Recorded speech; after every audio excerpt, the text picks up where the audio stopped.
it feels like a Jericho vortex encompassing entire WWE like product. Yeah. I agree completely. Like nobody moves up or down. They just keep going in circles. It's just a new gimmick. It's purgatory. Like AEW has found a nice balance between young talent and old talent getting their flowers and having their moment and still telling good storylines.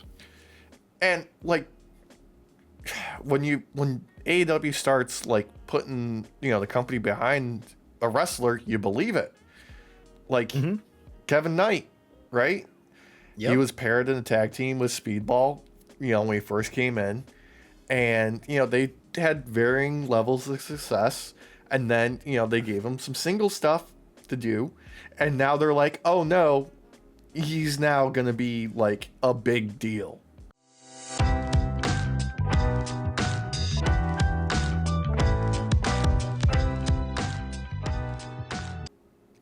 Oh, stop rotating. Yeah. I was there we go. able to do a quick store update last night. I threw some ringer teas out there. One is wrestling is real, trickle down economics is fake. And the other one is wrestling is real, gender is fake for Pride Month. Nice. Love it. Yeah.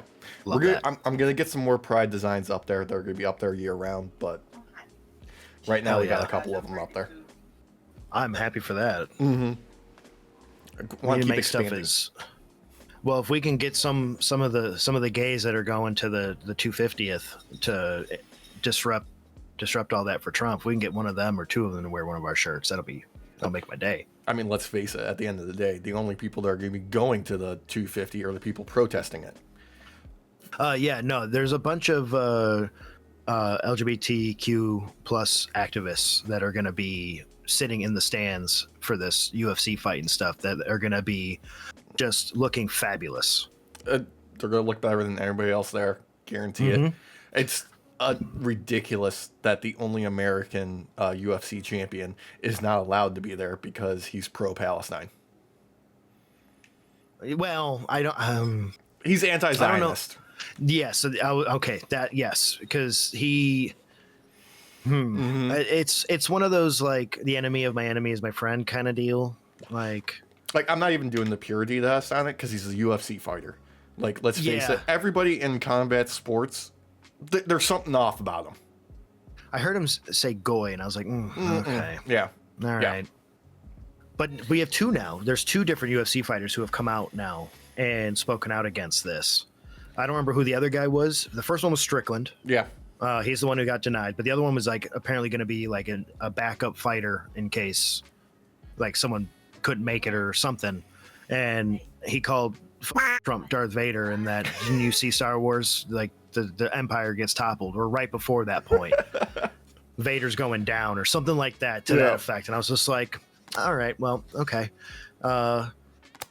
Uneasy alliance, but alliance nonetheless, I guess, because that dude also anti-Zionist, but horrible human being. Yeah, let's face it. Like there's always like something in somebody's. They've got a skeleton in their closet. Like a lot of these dudes probably domestic abuse charge in their record on their rap sheet. Let's face it. Oh God, a lot. Guarantee. A lot of them. Yeah. Working for Dana White, who we've watched on camera commit domestic violence. Yeah. Like, but that's not a strike against their careers in their chosen professions whatsoever when the man in charge is guilty of the same crime. It's nuts. God, he's in that was it the Ford or Chevy commercial for the 250th? And he's like driving a truck and talking about how like we're Americans, we do it loud and all that. And every time he kept saying something American, I just kept thinking like, you hit your wife, dude. Like we've seen it. Dude, how fucking crazy is it that we're coming up on the 250, right? And every bit of like patriotism I see doesn't feel right anymore. It just like I see an American flag now and I don't feel good about it. Like I don't feel super patriotic anymore. Like I used to be, no joke, like, super patriotic, even though, I was anti-establishment because, Yeah. Well, there's a difference. Yeah. Like, let's face it. America started with a riot, But I was gonna say the people who I feel like are being the most patriotic right now are the ones who are standing up and saying something. Yeah. Because that's what we're built on. Mm-hmm. Is standing up to some shit, saying no. Yeah, we threw a fucking tea party. Like we used to be the sassiest protesters on the planet, and we lost that somewhere. Yeah, now we have all these people eating boots and shit, asking for more. Mm-hmm. Serving it up with a fucking fork and knife. Yeah, well, okay. Here's the other thing. Yeah. If this was really going to be the 250th, this would all happen on the 4th of July. This is happening on Trump's birthday, the 14th of June. Yeah. So, like, this is not America 250. No. This is not Freedom 250 because this shit is happening on Trump's birthday. This is Trump 250th fucking birthday. That old ass vampire. God damn, how is he not dead yet? How is he not dead yet? Because we don't have a real life Guillermo, Alex. We don't have someone descended from the Van Helsing family somewhere out there just accidentally doing it. God, my boy. My boy. That's okay. That's going to lead perfectly into what I have planned for Designated Driver later. Oh, so I can't wait. That's a tease. That's a tease for later on. But before we get there, we should probably cover some wrestling. Yeah. Did you watch Clash in Italy? I did. Yeah. Kind of okay, right? Like, the crowd elevated it. Yes. The rest of the show was just whatever. Yeah. I think we were spoiled by Noches de los Grandes, Alex. Absolutely. Because when you watch, at least for me, when I watch main WWE product, I'm just not entertained lately for a while. There's bright spots, right? There's always been like bright spots here and there. It's just like lately it's not making up for it. It's not. Like, I can still find things to praise. Like, for instance, Jade and Rhea. One of Jade's best matches, again, with Rhea. Yeah, no, definitely. This was at Clash of Italy. That was one of the best matches she's had in WWE for sure. Yeah, and in general, honestly, because even a lot of her AEW matches don't stack up to that one. Yeah, except for the finish with the botch, with the ropes and BFAB and all that kind of stuff. Yeah, Oba Femi versus Brock. Still hate it. Still hate Brock, but decent action. My problem with that one, Alex, is if we didn't have the retirement angle happen, this match I think would have fucked for me. Like, in hindsight, they peaked at WrestleMania. We knew that going into it. Like, we knew that was the peak. And now they're just, revisiting it so they can drag it out to SummerSlam because it's in, Minnesota or wherever the fuck Brock's stupid ass is from. And it's just pointless because they had the perfect like footnote for this. It was, you couldn't write anything better beyond that, and yet they still keep trying because Triple H has no ideas. Well, and part of me thinks that it's out of his hands a little bit. I'm not gonna lie. It's TKO. I feel like when especially when it comes to this, because I know they're playing off the angle now that the whole retirement thing, like, it wasn't impromptu, like it was all staged, and it might have been, sure. I've never really known Brock Lesnar as an actor. No. And someone who can cry on command. And I feel like this is them trying to make up for him saying, fuck it, I'm done. Because we've also gotten word now as well from LA Knight that the Brock's elimination was also not planned. Yeah. Even though we could clearly see on camera him calling to Cody and LA Knight to eliminate him. Yes. And I know I saw someone make a joke on Reddit. You know, they're like, he did not want to have to sit around and wait for the Yeet Meister to make his entrance because it would have taken too long. And there's probably some truth to that. I mean, there's definitely truth to Brock being like, I'm only going to be here as long as I need to be, and then I'm out of here. That's why he likes to go on early on the big shows, is because he doesn't want to stick around all night. He just doesn't. Well, I mean, you've seen how traffic is trying to leave a show. Like, Yeah. you want to get out of there balls early, man. Straight. Like, even if So you I have get somebody it. driving you. Yeah, so I get it. I don't see him as that John Cena level of actor. You know, like Cody said the other day, John Cena has made it very hard for men like him to get into acting because he has set the bar very high now. Yeah, for wrestlers. what was the I'm trying to remember the exact quote that he had where he's like, "Oh, when I hear somebody's worked with John, now I'm like, okay, I'll be there 40 minutes early. I'll have improv bits ready to go, and I'll be the last one to leave." You know? Yep.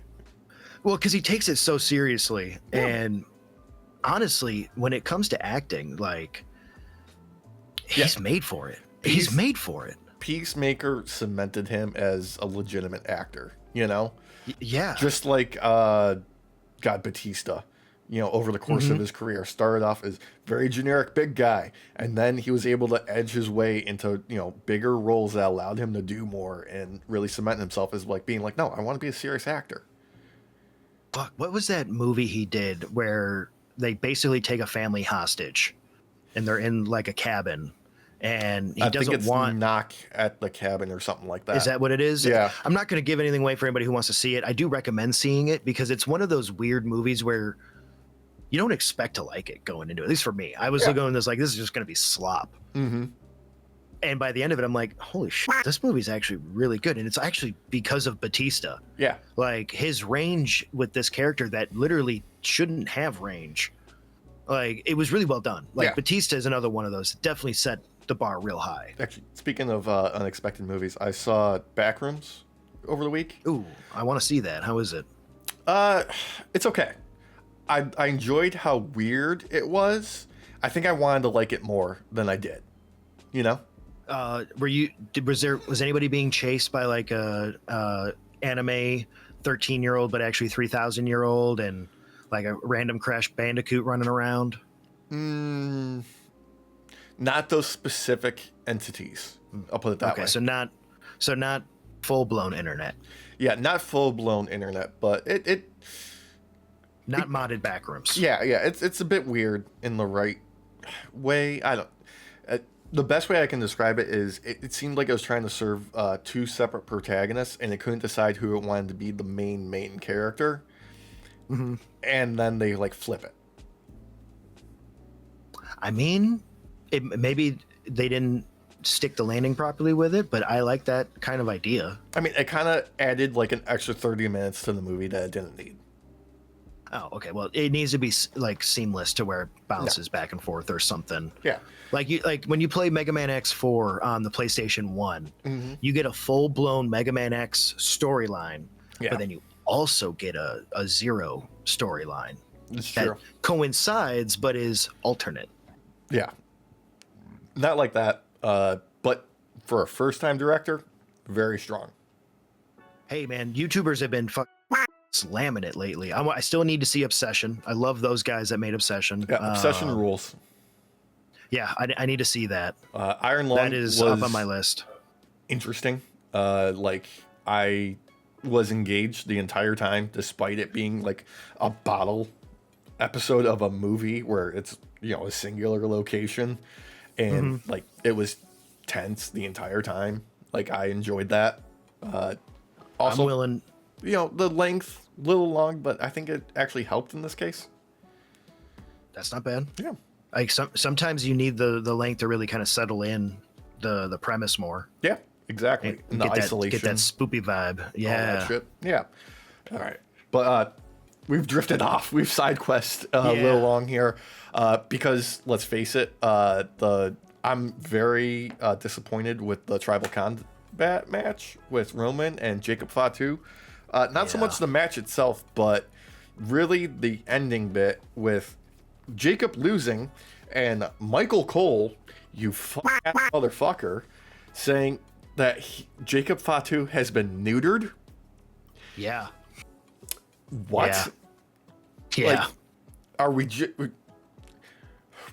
talked for probably like the past calendar year at least on how hot and how high we were on Jacob Fatu. And it seems like every time he builds a bit of momentum, they are just cutting him at the Achilles tendon. Yeah. Like, what the fuck was this? This was a neutering, Alex. Yeah, straight up. This was a neutering. Cole, for as much as it angers us to hear it, was right. Yeah. This, to me, if they want to listen to the fans, I think the fans have projected pretty heavily in Jacob's favor for this. Which, sure, we could still have him losing in a sense. If the aftermath didn't go the way that it did. Yeah. Because the aftermath on Raw and all that kind of cemented that this is not a necessarily defiant Jacob Fatu. I mean, as they were exiting the arena in Italy on the night post-match, like, he was just lockstep behind Roman. You know, and that carried into Raw, like you said. I mean, they do the whole like intro bit with the acknowledgement ceremony, and it don't work, man. Like, what was it that Paul Heyman said, like, post Cody's win at WrestleMania? Like, the bloodline is now in like the 3rd inning. Like, if this is the 4th inning, like, can we wrap this shit up? I do not want to go the full 9 on this. We're not the only ones saying this. There's a lot of other creators that have been saying that we should not be doing this. Like, the bloodline fatigue has already set in, and this has just begun. Like, I've said it before, I'll say it again. The bloodline was really good once they brought Sammy into it, because for that entire period before that, it was just boring, same old shit where Roman would retain with the Usos, you know, cheating so he, you know, would get the win, and then they would do some sort of like family drama that nobody cared about. Then they brought in Sammy. It brought life to the whole arc, and that teed it up perfectly for Cody to, you know, challenge Roman, fail, come back, and win. Like, yeah, that is perfect for it. If you remember, like, when Sammy got entered in, he was challenging Jay a lot because Jay was starting to go down that like rebellious phase, basically. And like, I just remember him like saying like F what Roman has to say, or F what the tribal chief has to say. I don't care what the tribal chief has to say. That was his line. Yeah. And right on the spot, you have Sammy going, he's just not feeling very oozy today. Please. And Roman breaks character and starts laughing, and then goes, "Is that what it is, Jay? You're not feeling oozy enough?" Yeah. That was when I was having the like most fun with the bloodline. Yeah. Because Sammy was introducing a level of brevity to it that it didn't have, and he was mixing up the dynamic. Like, because of him, we had a Jey Uso that was able to break free from the bloodline, go on the World Heavyweight Champ run. He's right back to where he started. He's not even yeeting anymore. Yeah, he's not even trying to, it seems. Like, both him and Jimmy have completely, like, subdued their look. You know, they're basically wearing all black these days. Just matching Roman. And just, like, weren't they were tag champs, right? Yeah. Yeah, for like 2 weeks or a week. And then they dropped it. They dropped the belts to the Vision. Oh, God. Another cursed faction. That's what I'm saying, though. This faction is cursed. Like, and not in the same way as the Vision. Like, you're not seeing all these injuries pop off. What you're seeing is, at least in my opinion, a rehashing of everything we've already seen in a smaller window. In a smaller window, like, legitimately, like, Jacob was brought in, sidelined, bloodline with Solo as an enforcer, and now he's right back to where he is, just on the other bloodline. Yeah, Like, are we gonna get "I Love You" Roman going on? Like a lot of this again? Are we going back all the way to that? Because Probably, because we're going back to Bloodline v Bloodline. I know they're called the MFTs now, even though there's only fucking 3 of them. But still, like, okay, if you were if it was planned to do another Bloodline v Bloodline, why did you cut half the guys from the other Bloodline? Right. I will give credit though, where credit is due. Solo ate the scene up when he was at Clash in Italy, and he pulled a Uno reversal card like what's her face did during the Noches de los Grandes, and held up tickets, because he was basically mocking that moment in a perfect way, which he did before she did that. Like, remember when he's like, he wasn't allowed at the show, he's like, I got tickets, like, and he was at ringside, you know, come on, like, that's right. Solo being banter is the best. It is, and I feel like we're just rehashing the entire like 6 years of the Bloodline story again, and they're trying to smash it into 1 year. Ah, God. And I don't see this going well long term. Granted, you could have still had this at the end result of Jacob losing, but you could have made it clear that he's an extremely defiant Jacob and refuses to acknowledge and all that still. And then you could have a real rivalry spring out from Solo being like, maybe I can get Jacob back on my side. Maybe. I don't know. It'd at least be something different. Except with Solo going after Jacob, it seems like he's not actually caring about Jacob, and he doesn't care about anything anymore as far as like actual Bloodline stuff goes, because now he's trying to recruit Royce Keys too. Actually, both the Bloodlines seem to be trying to recruit Royce Keys. Yeah, they want meat. They're hungry. Yeah, they need meat. Speaking of meat, they need meat. And Solo, we get our first match in the King of the Ring Fatal 4-Way, whatever the fuck tournament is called and how it's structured. Okay. Yeah. I got a lot of problems with both the King and Queen of the Ring tournaments here.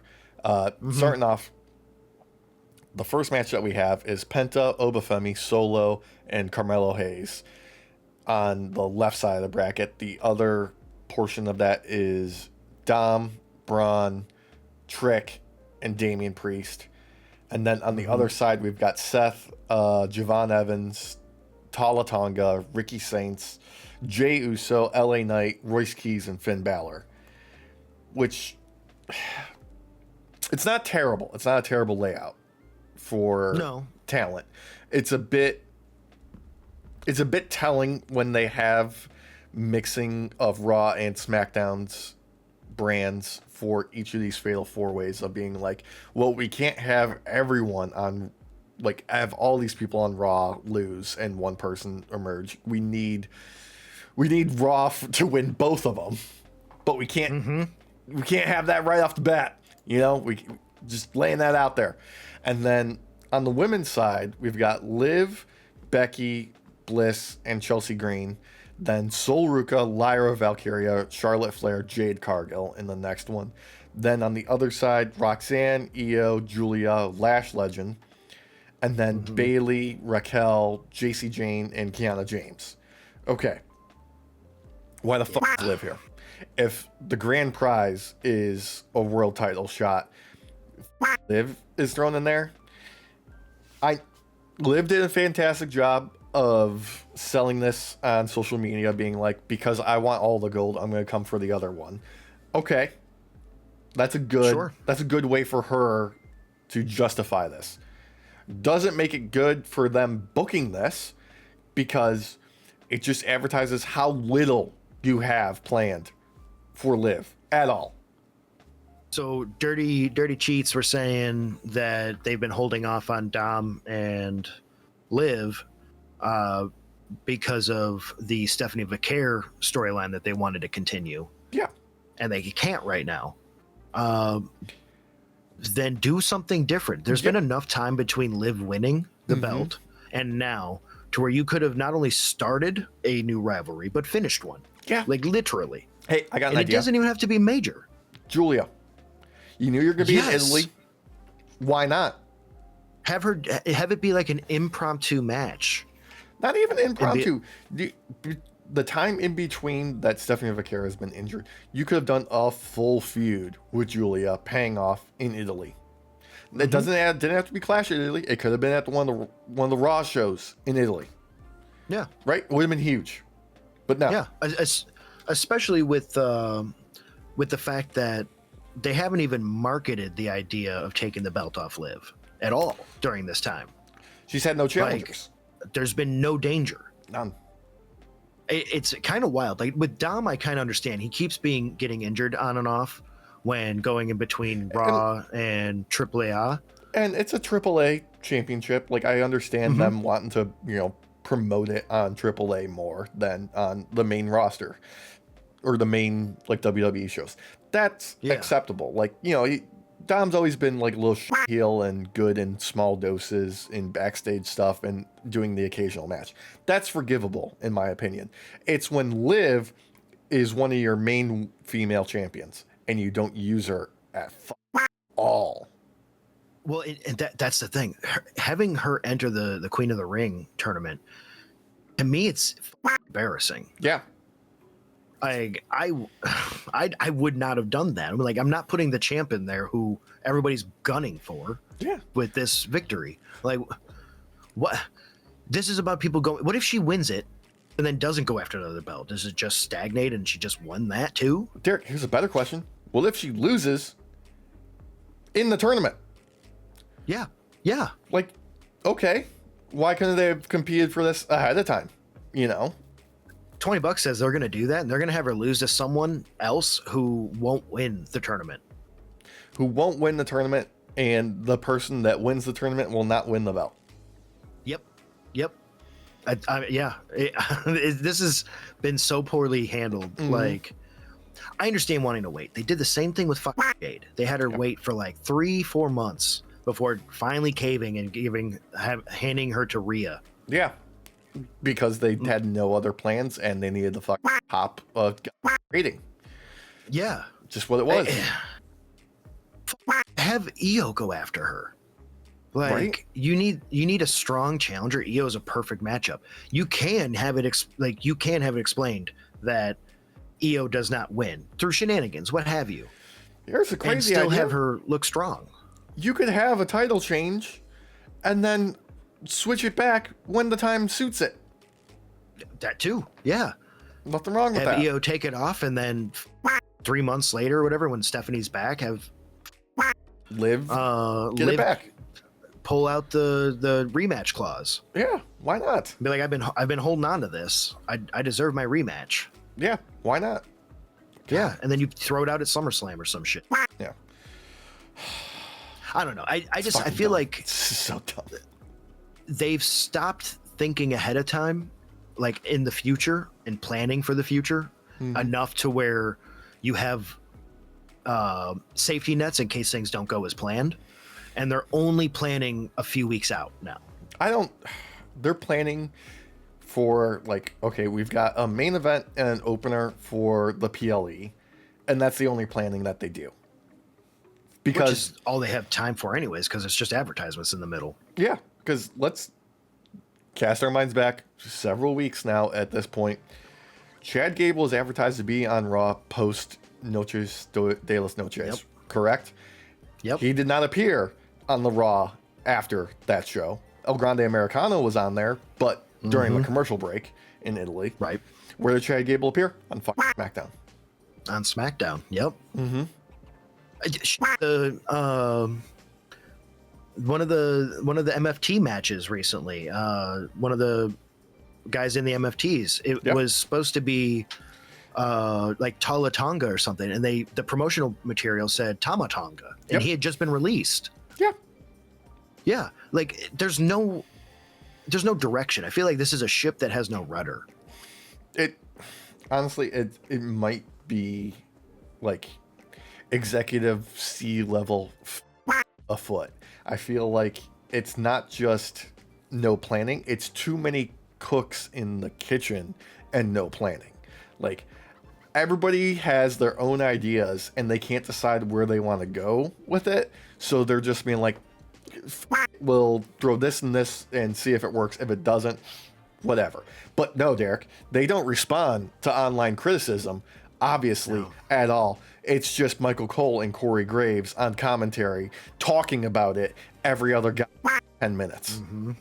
Yeah, remember, it's time to stop being a critic and start being a fan. Like, oh, I thought it's the return that nobody saw coming with Alexa Bliss. We heard that she would never come back. Yep. Yeah. Yep. And it's sad because like the lead up to the Wyatt Six was so amazing, and to us finding out it was the Wyatt Six, we all were like, oh, it might be the Wyatt Six, or like it's got something related to with Bray Wyatt. It's some tribute to Bray. Yeah. Yeah, and like we're all kind of wondering that was done so well, so well, and then they shit the bed with them right after.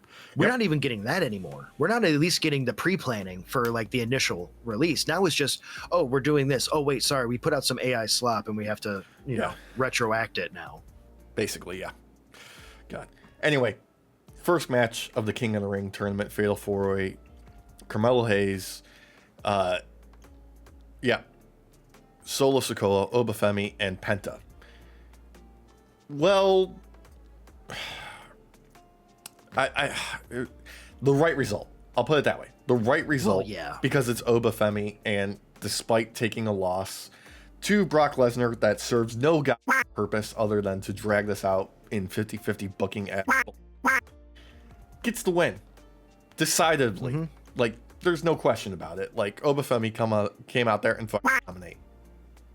He was throwing dudes left and right before he even really fully got in the ring. Like, the moment he got in, he actually fought all four of them at once for a little bit. Yeah, and then he hit his nose. Yeah. Like, don't get me wrong. Yes, it's the correct outcome. My annoyance with this overall, and I know people are like, oh, the IWC complaining again, but I just feel like with where we got to in WrestleMania between Brock and Oba, him saying, I'm entering the King of the Ring so that I can prove how tough I am and everything, so I can beat Brock come SummerSlam and what have you, because I'm going to be coming back for you. I haven't forgotten, brother. Like, it doesn't work for me. It makes me feel a little sad because it's like Oba was already so over from that WrestleMania match. You don't have to do all this now. Yep. I feel like it's weird to say, but I feel like this King of the Ring shit is backtracking for him. They're trying to rehab a character that they assassinated. Yeah. That's what it is. Like they like, we fucked up. Give him something to do so he doesn't look as weak as he did. Seriously. And don't get me wrong, sure, we want him to look strong. We do. I just feel like at this point he should have a belt on him and he should be standing in the middle of the ring like motherfucking Cell. Yep. Waiting for people to come rip that off of him. Try to. Yeah. Yeah. It's so backwards. I call hate it the Femi games. Oh God. All right. There it is. You lost me. I got you. Okay, beautiful. Yeah. I feel like it's backtracking for the rest of the guys in this. They all have something to gain from it. Even Penta. I just felt like Oba doesn't, unless we're gonna sideline the whole idea of losing to Brock and just have him take a belt off someone sooner rather than later. I mean, like, I understand the thought process of like, we need to keep Oba busy before he can challenge for a main title or even mid-card title. Like, we want to keep those reigns running for a little bit. Why even do the Brock at WrestleMania if you're not going to finish it at the WrestleMania? That's why I don't think it was actually on purpose, the retirement angle. Yeah. I think that was real still. Like, at the moment, I can't be convinced otherwise. Enough money and Brock's going to come back. He got beat by a retired man. Yeah. Yeah. A retired old man. God. Who sells mulch. Did you see that of him doing it was at like a farm outlet store where he's doing promotions? I swear to God, it was a Farm and Fleet. It looks like a Farm and Fleet. I think it's like an independent. I don't think it was even a Farm and Fleet. If it's not a Farm and Fleet, it used to be. Yeah. warehouse where they sell tractors and fucking mulch. God damn, this shit's hilarious. People are like, let me take a picture with you, and he's like, make sure my mulch is in the picture. Yeah, God. Anyway, Fucking hilarious. After Oba gets the win that he has to get, he has to fuck it. We get our new women's IC champion, Sol Ruka, coming out. Hold on. What? I just thought of the perfect way to keep Oba busy. Danhausen. Yeah. You constantly have Looney Tune level shenanigans. Why not? Like, legitimately, why the fuck not? Danhausen's the best. Okay, I was gonna talk about this later, but let's fucking talk about it now because it's got Danhausen. He's the biggest star they have. Legitimate. Like, between the Knicks uncursing and them going undefeated and him making demands to the New York City mayor to get a parade float and to give Oscar the Grouch a house, to he cursed some other like hockey team over the weekend and they lost. He's getting coverage in mainstream media more than anybody else they have. Because at this point, Alex, the curse is real. The curse is real. Danhausen has broken wrestling containment. He has. He has done what Hulk Hogan did, where he breached into the mainstream. The Knicks have Danhausen merch. Yep. Yeah. Not WWE merch. They have Danhausen merch. I'm telling you right now, because of Danhausen's comments towards Mamdani, not only will we probably see a Danhausen float, little balloon, probably in the shape of a blimp or something as a joke. Yeah. But he might have spurred Mamdani to start solving the homeless situation and starting to figure out housing for people. I mean, he's already started on that. On that. Which is crazy. I should say deliver on it. Yeah. Even more so. God damn. But that's the thing though. The perfect mayor who's young enough to be liked by multiple generations and who is also part of the IWC. I mean, yeah, he's an AEW sicko. We know this. He is. He was. I've been told he was at Double or Nothing. I didn't see anything. I didn't see either. Confirming. I know he's been to previous shows in New York that they've had. I know that. I was told he was at Double or Nothing. Unconfirmed because I didn't see pictures. But I was told and read that he was at Double or Nothing. Our boy is a sicko. He loves Kenny Omega. As everyone does. Yes. I feel like teaming up with Danhausen would be the smartest play right now. Yeah. Absolutely. Goddamn, he's a goddamn star. He's a goddamn He needs to curse star. billionaires. There's one individual, there's a couple individuals I would put on the list to have him curse, and I think there's a specific reason why he has not, because I bet you there's plenty of people pleading for him to do it, and I think because those people would see them as threats and he would get locked up or he would get tied up in lawsuits. Yeah. Just even saying you are cursed to one of them. Yeah. A picture of one of them would be enough. Yeah, I think that would be enough for him, and he's smart enough to know that he does not want to get tied into that. The last thing he needs, Alex, is to not be invited to the UK.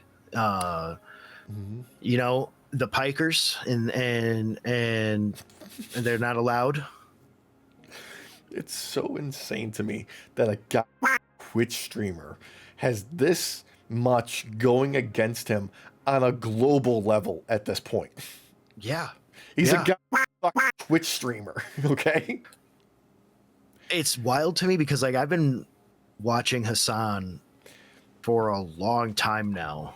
I mean, the guy that went on a rant about cussy. Yeah. I still randomly insert cussy when I can. Yeah. Because I enjoy inserting that into random conversations and then having to explain to them what carpet is. It's so ridiculous to me. Jesus. We are not a serious society. No, God, no. Brother, what do you think Roman emperors did when they were so corrupt and things were not going good? What do you think they did? They got drunk, watched greased up naked dudes wrestle each other, and then get stabbed. Yeah, and go to war. And go to as war. well. Yeah. We have all those going on right now. Except for that last bit about the stabbing. Yet. Yeah. Unless he's getting the pork sword up the butt, because he's at least bi. The way he talks about dudes, the way he talks about Arnold Palmer's hog, he's at least bi. Brother, he's into camping. He likes to pitch a tent and make sure that it is spiked securely. Mm-hmm. Sometimes you got to kick those things to really make sure they are secure. Oh God! You know what the biggest fucking insult is? The biggest fucking insult was that UFO document release, because it was, number one, it was entirely themed, like all X-Files and stuff like that. It was categorized, it was collected, it was presented at a very high production value. You couldn't do jack shit with that. They made it as difficult as possible to go through the Epstein files, and still unreleased a whole bunch of them. Yeah, about half. Oh God damn it! At the same time, both of us were like, "You motherfucker!" Yeah.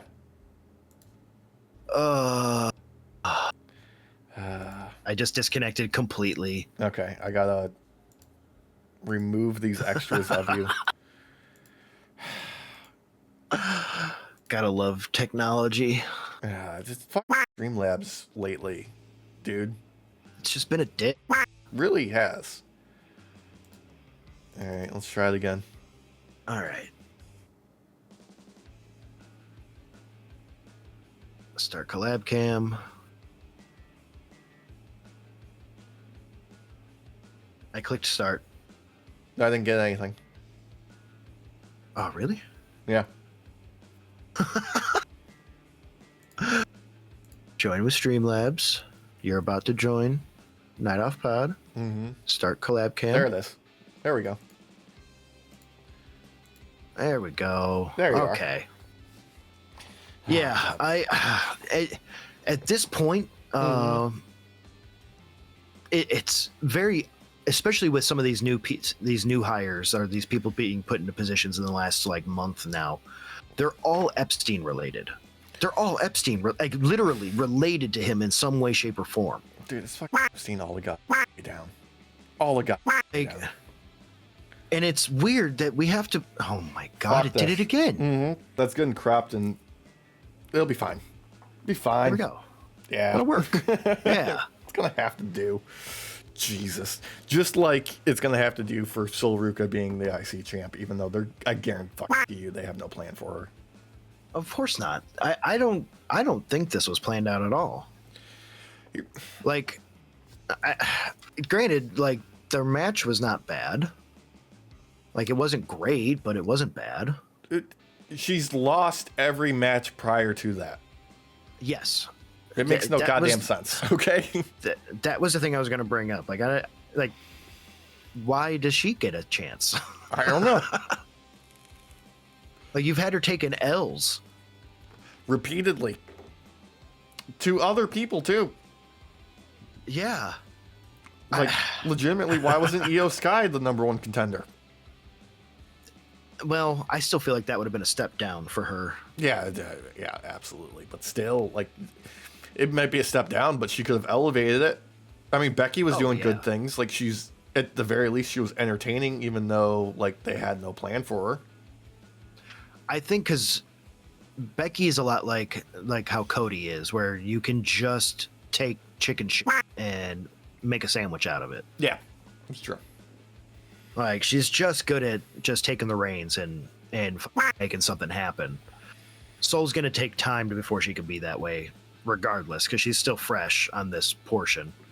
And let's face it, that promo was nothing. No. It was absolutely nothing. I'm glad there was no interruptions or anything, though.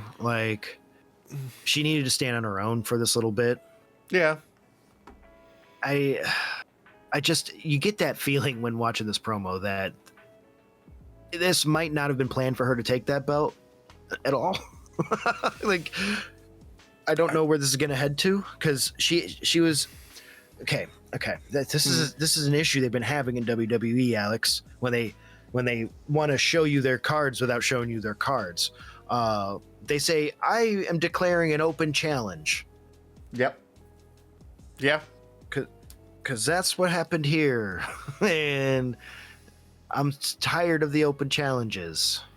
I'm tired of, like, just these nothing mid-card feuds. Because, like, let's be honest, all right? They're gonna do, like, the big main titles at the PLEs almost exclusively, right? Yeah. Make the mid-cards the TV championships. Like, put your focus on those in between. Yeah. Like, you can build the big feuds outside of the main event. Like, I don't need the closing segment of every SmackDown and Raw to be a promo with, you know, Cody or Roman. You can have a US title or an IC title be the main event. Have that match. Just any of the women's titles at any time, have them be the main event. Oh, like, that'd be impossible for them at this point. Seriously. Roman got 35 minutes to open the show.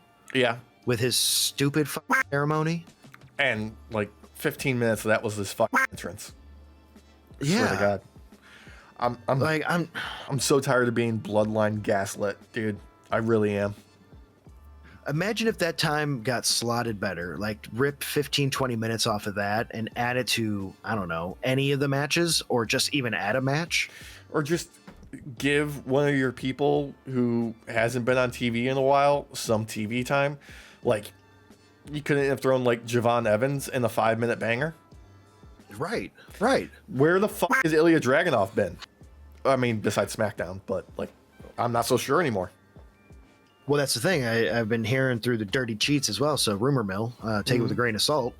They view him as like a mid-level mid-carder at best, and they don't really see a use for him. And it's like, brother, him and Carmelo Hayes kept SmackDown alive for like 4 months. Like, are you kidding me? If you see them as that, at least put them there. You know, at least do something. Like, they're doing something with Melo right now. Sure, Javon, he was on a hot streak. They were using him. I mean, they forgot to bring him out in his hometown, but that's, you know, neither here nor there anymore at this point. That's just a night off booking at this point. Mm-hmm. That's one of our specialties. God. But you're right though. They didn't book him there. Nope. Javon, I feel like WrestleMania was the perfect time to put the IC belt onto him, even if it was just for a little bit. Yeah. Set a record there.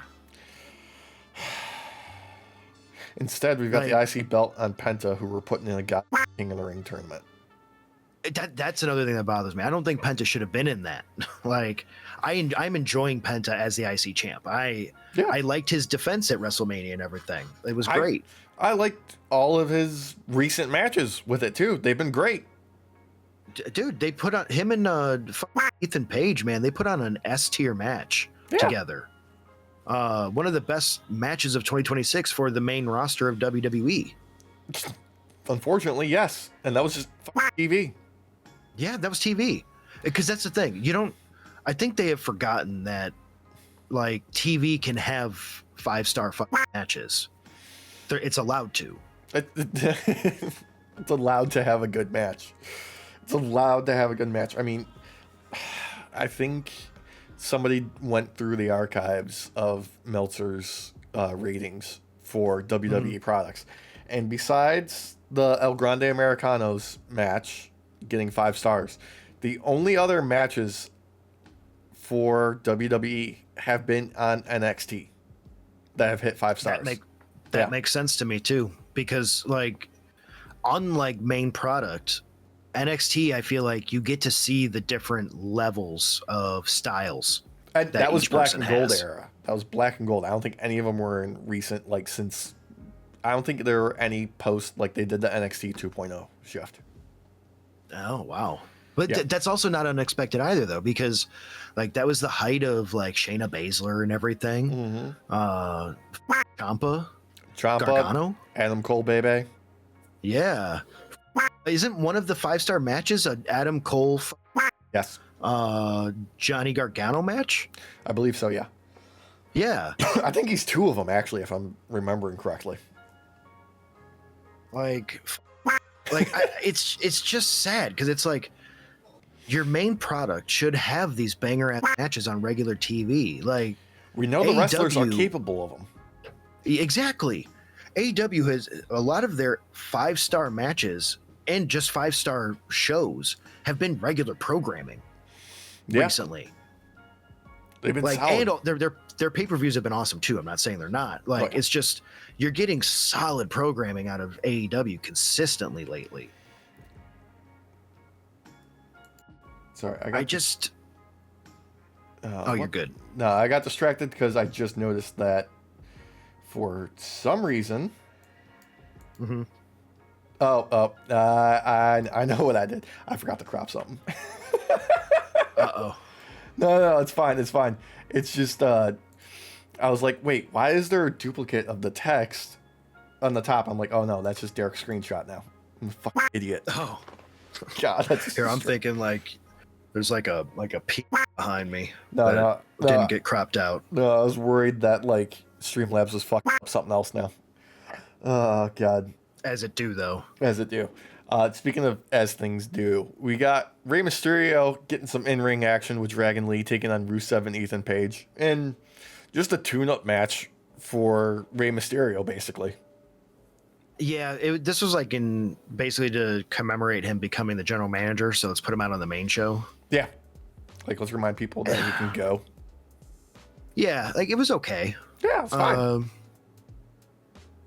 I think Ethan Page stood out a lot because he kind of was giving off like the leader type, like the heel leader, which was fun. And he had some great moments of with Ray and Dragon Lee from outside the ring. Yeah, to mess up their moments to win. It was a good match.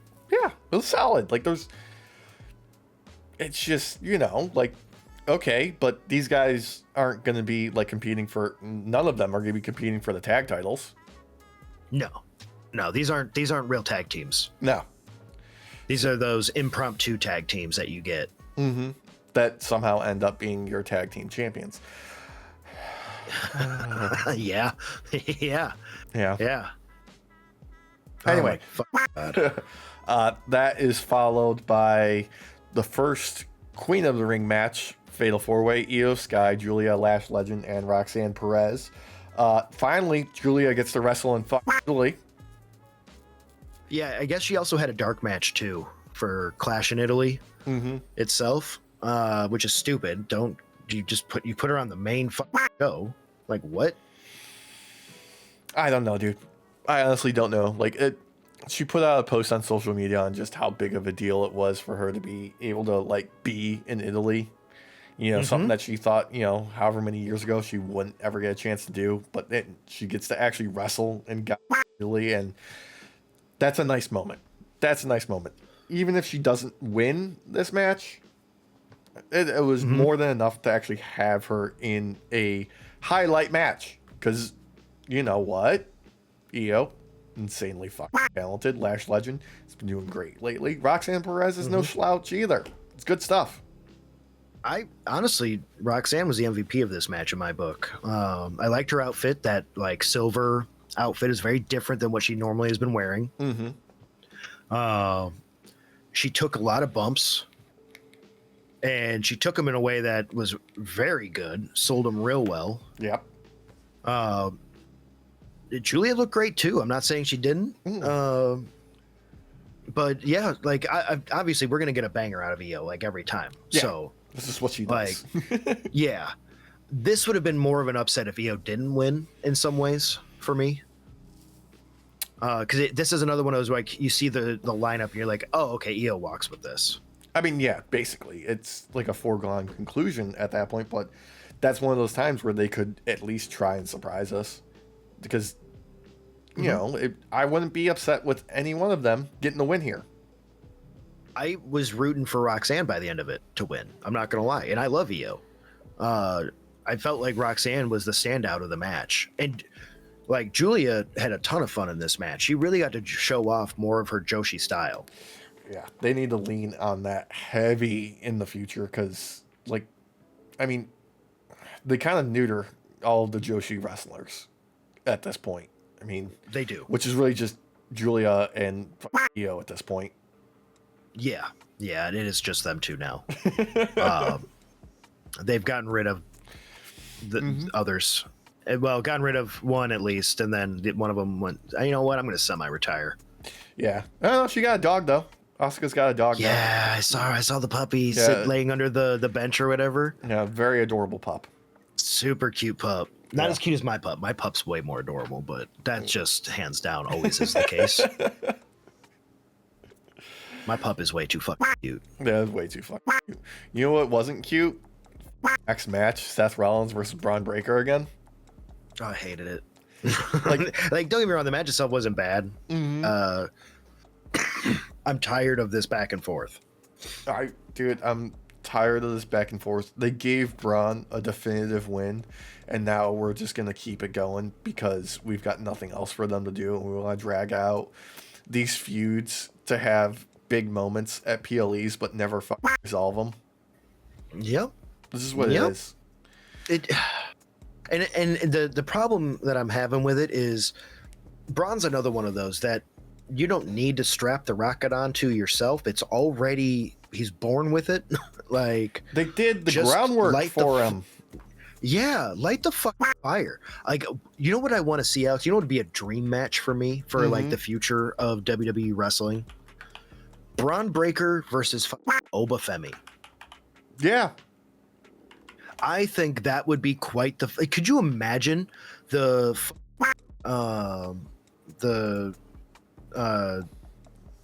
what is it? The Frankensteiner doing that to Oba? Dude, he could try that on Oba, and Oba doesn't even have to be on like the ropes. Like, he could just jump to the top rope and do the Frankensteiner with Oba's both feet playing on the ground. For real, yeah. Instead of it being Seth versus Braun now, because we've already kind of ended that in many ways. Like, especially like the Vision's already cursed itself beyond compare anyways. You don't even need Danhausen to curse them. That's how cursed they are. Like, here's the deal, okay? Like, Roman has been top of the card for, and well, no, not top of the card. The Bloodline has been the top of the card for like 6 years now at this point, right? 6+, yeah. That's almost as long as like The Rock's entire career in WWE. Yep. Like, it's so like he wasn't champ that entire fucking time. No, like, it's okay. If anything, he barely was champ during that time. Yeah, like, we don't have to keep these guys where they are positioned on their card for all this time. You're putting in work to build new stars. You need to have them actually be the stars. It's just feeling fucking stagnant. It does. That's my issue. It's like they want to keep things as you see it in a picture, never aging. And it's like, well, you can't, because everybody gets older. Yeah. And a lot of these stars are young enough to where you can start to use them as the main eventers only. Like, the thing is that drives me nuts about it is, like, I don't understand the mentality of why it is structured like this at this point in time from any sort of, like, company aspect. Like, yeah, sure, like Roman and like Cody and those guys, they're all big merch movers. Sure, I'm sure you make a lot of money off of them. But you're also spending a lot of money on those guys, right? So wouldn't you want to cycle up somebody new who you're not paying as much to be a big star? Yep. Especially because if you want to keep the game going, you're going to have to... The game. I don't mean Triple H. Yeah. You need to cement your backing with a lot of these younger talent. Yeah. You don't have a choice. Like, it feels like... It feels like a Jericho vortex encompassing entire WWE. Like, product. I agree completely. Like nobody moves up or down; they just keep going in circles. It's just a new gimmick. It's purgatory. Mm-hmm. Like AEW has found a nice balance between young talent and old talent getting their flowers and having their moment, and still telling good storylines. And like when AEW starts like putting the company behind a wrestler, you believe it. Like Kevin Knight, right? Yep. He was paired in a tag team with Speedball, when he first came in, and they had varying levels of success, and then they gave him some single stuff to do, and now they're like, oh no, he's now gonna be like a big deal. Kyle Fletcher, exact same pattern. Look at it, like it's undeniable. Like there's a future in Kyle Fletcher. Takeshita, another one. Like it just every single Darby. I mean, sure, it took years for him to get the main title, but at one point in time, you're like, he doesn't need it. Then they gave it to him, and he was like, "Let me show you how you do a short title reign." let me give you S tier every single defense. Yeah. Up until I lose it. Even then. Yeah, I feel because they found a balance. They understand like putting their weight behind every wrestler, not just a few. Yeah. I honestly think a lot of WWE's problems is the fact that they are under TKO at this point. It started out as a blessing and it quickly turned into a fucking curse. Yeah, it's like they got their big pay pig, and their pay pig only wants to see the one thing over and over again. Like it doesn't have any other fetish. Yeah. Like you can't just always eat spaghetti. No. Sometimes you got to have mastacholi or rigatoni or like ditalini. Like you need it's all made of the same shit, but it's done in a different way to that it tricks your brain. Here's the thing. I wouldn't even say that this is just spaghetti. I would say this is just fucking buttered ass noodles. Yeah. It doesn't even. Butter might be too much seasoning, Alex. There's no flavor profile whatsoever. It's just vegetable oil and noodles. That's disgusting. It is. That's fucking wrong, dude. That's like something you eat when you're sick. And even then, why are you not using sesame oil, the god tier of oils? That's a good point. That's a good point. Me and my dad are addicted to sesame oil. I put it in everything that I can where you need that nutty flavor. Mm-hmm. I know how much you enjoy the flavor of nuts. Oh, dude. When I found out ghosts were real, okay, I found out that I too have a ghost. Yeah. And that he couldn't move on from this earthly plane until I finished something for him. Yeah. And there was ectoplasm everywhere. Speaking of beings who can't move on, SmackDown happened, and Gunther can't move on from taking his loss at Clash in Italy from Cody because his foot was under the ropes. Look, if I had one complaint overarching for Clash in Italy, there was too much the ropes throughout the entire show. Yeah. Yes. Second to the tribal combat. My biggest complaint was Gunther not winning. Gunther not winning in, like, it's so bad. Like, couldn't be decisive. Couldn't make this more blatant of just like, oh no, let's give Gunther an actual gripe about this. Let's drag this out to do it again. And then, like, let's make him look like a child because he throws a tantrum to open up the show. Legitimately. Yeah. He throws a tantrum.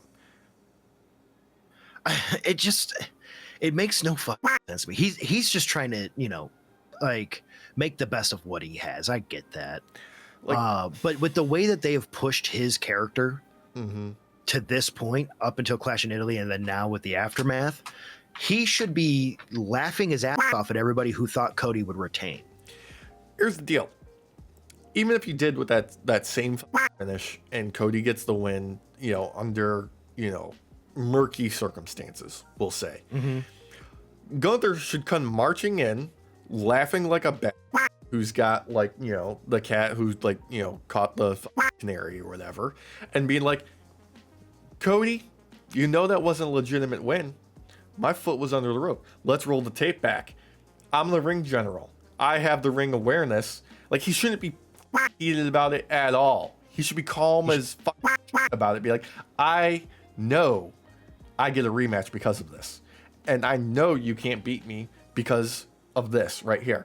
Get me a ref who isn't crooked on your payroll, and let's see how this goes. Yeah, I agree completely. Like, the way that they've built his character up, that would make sense because he normally is very calm and collected. It took a while of getting needled by Jey Uso for him to lose his shit. That's how it should be. He shouldn't lose his shit immediately. He shouldn't lose his shit immediately by any, remember when he lost the title to Punk? He didn't get rattled until he saw his own blood. Right. There was a build up to it, and sure, that spot might have been planned to some degree, but in the moment, like, it worked perfectly for his character. Like, he actually got rattled, and you could see it in real time. Yeah. Instead, we've got him being a whiny and having a tantrum. Him facing off with Cody, who's like, I've got your number, I can fucking take you on. And then Sami Zayn is injecting himself into this, which I don't hate. But like the back and forth with this character, I'm not super into. I'm like, just fucking admit already. Yeah. Like, I like the ride or die fans. I like the last good guy, like, lean into that hard. Like, don't do the, like, wavering with him. Just fucking commit. Yeah, it's either, have him be our ska boy or have him be the unbeknownst heel. Like, you have to choose. I would enjoy the heel stuff more if there was a commitment to a storyline with him. Like a real commitment. Yeah, the only committed storyline they have is he is slowly waking up Johnny Gargano. Yes. Which someone has to do. Yeah. I don't know how he gets to every fucking show at this point. Like, what do they do with him on the plane? Do they just put him in the overhead compartment? Candace, she puts him in the carry-on, zips him up. It's mesh, so he can breathe. Yeah. Of course. Yeah. It's like a cat carrier. It literally, actually. It's made for a little bit bigger of cats, though. Like your mountain lion size. The Maine Coon. That's what he is. He's yes. a Maine Coon. Yes. There it is. There it is. I mean, she's too busy doing all to wake him up. So. Yeah, I mean, she's not in the Queen of the Ring, right? Right, and the funny part is when she showed up randomly with them, it didn't feel, when she was with DIY before Ciampa left. Yeah, like it actually felt like there was something for her to do. Like, at the very least, she was taking an insane bump every 2 months. Yeah, and since then, she doesn't even want to wake her husband up because then it's going to cost money. Then she's got to feed him. She doesn't want him to wake up because then she has to go back to, like, being ringside during his matches and, like, having to take a bump.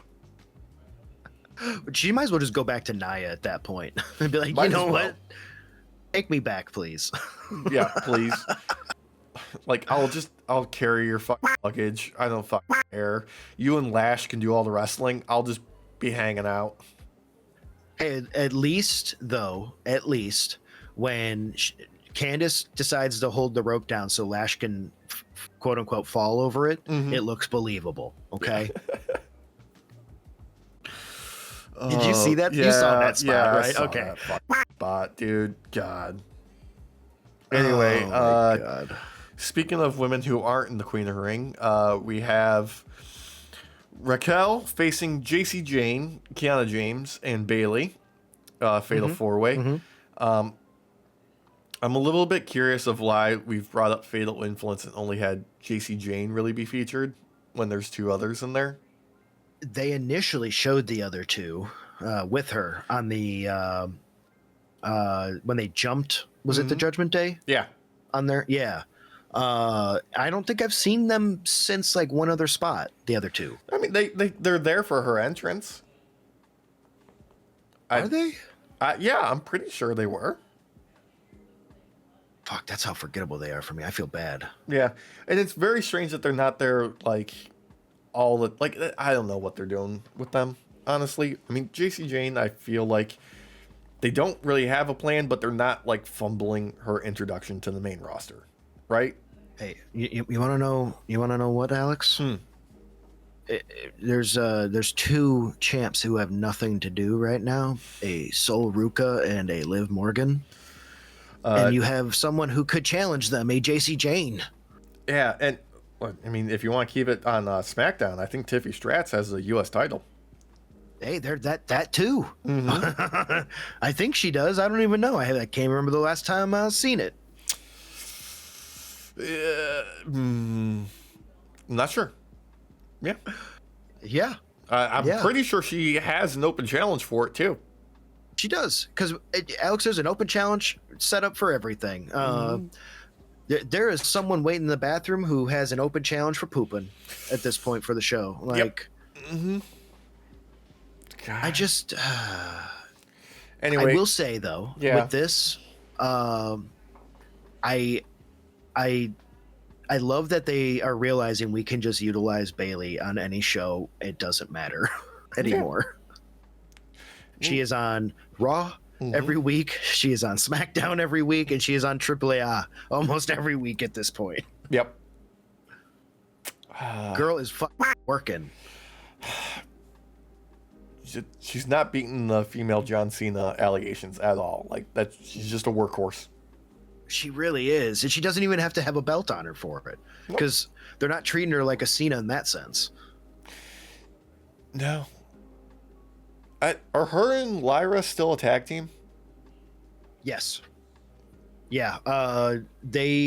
Lyra faced off against Ivy Nile on Main Event the other night. I didn't watch it, but I saw the promos, like the pictures promo spot for it. Oh, okay, yeah. So they are still using Lyra, but they're starting to push some of these people to Main Event more. Like LWO is also on that show for Main Event. Joaquin Wilde, I saw he's gone through a transformation, so to speak. Still keeping the cropped little jacket, which I like, but I don't think he actually used the LWO branding. He did not, but it was branded. The promotional material was branded LWO because that was all they had pictures of him for. Oh God. Yep. Is he the only one remaining? Because Zelina Vega's gone, and so is Santos Escobar. Yeah, I think he's. I do believe he's the only one remaining. Oh wait, Ray's LWO, isn't he? He. Oh yeah, technically, yeah. Ray is actually in it too. Yeah, so there's two. There's two. Joaquin Wilde was also in AAA this weekend for the second night of Noches de los Grandes. And he actually looked good, except for his weird spiked hair, and he came out constantly with hairspray, which I think is illegal. I don't know. Fucking kill the ozone layer, bro. No. They he was took the putting the chemical out. fluorocarbon. We took the fluorocarbons. Yeah, that's why the hole in the ozone closed up. We took those chemicals out of the aerosols.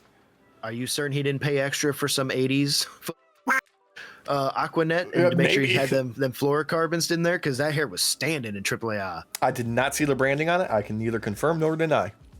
I couldn't see it either. I couldn't tell you. Yeah.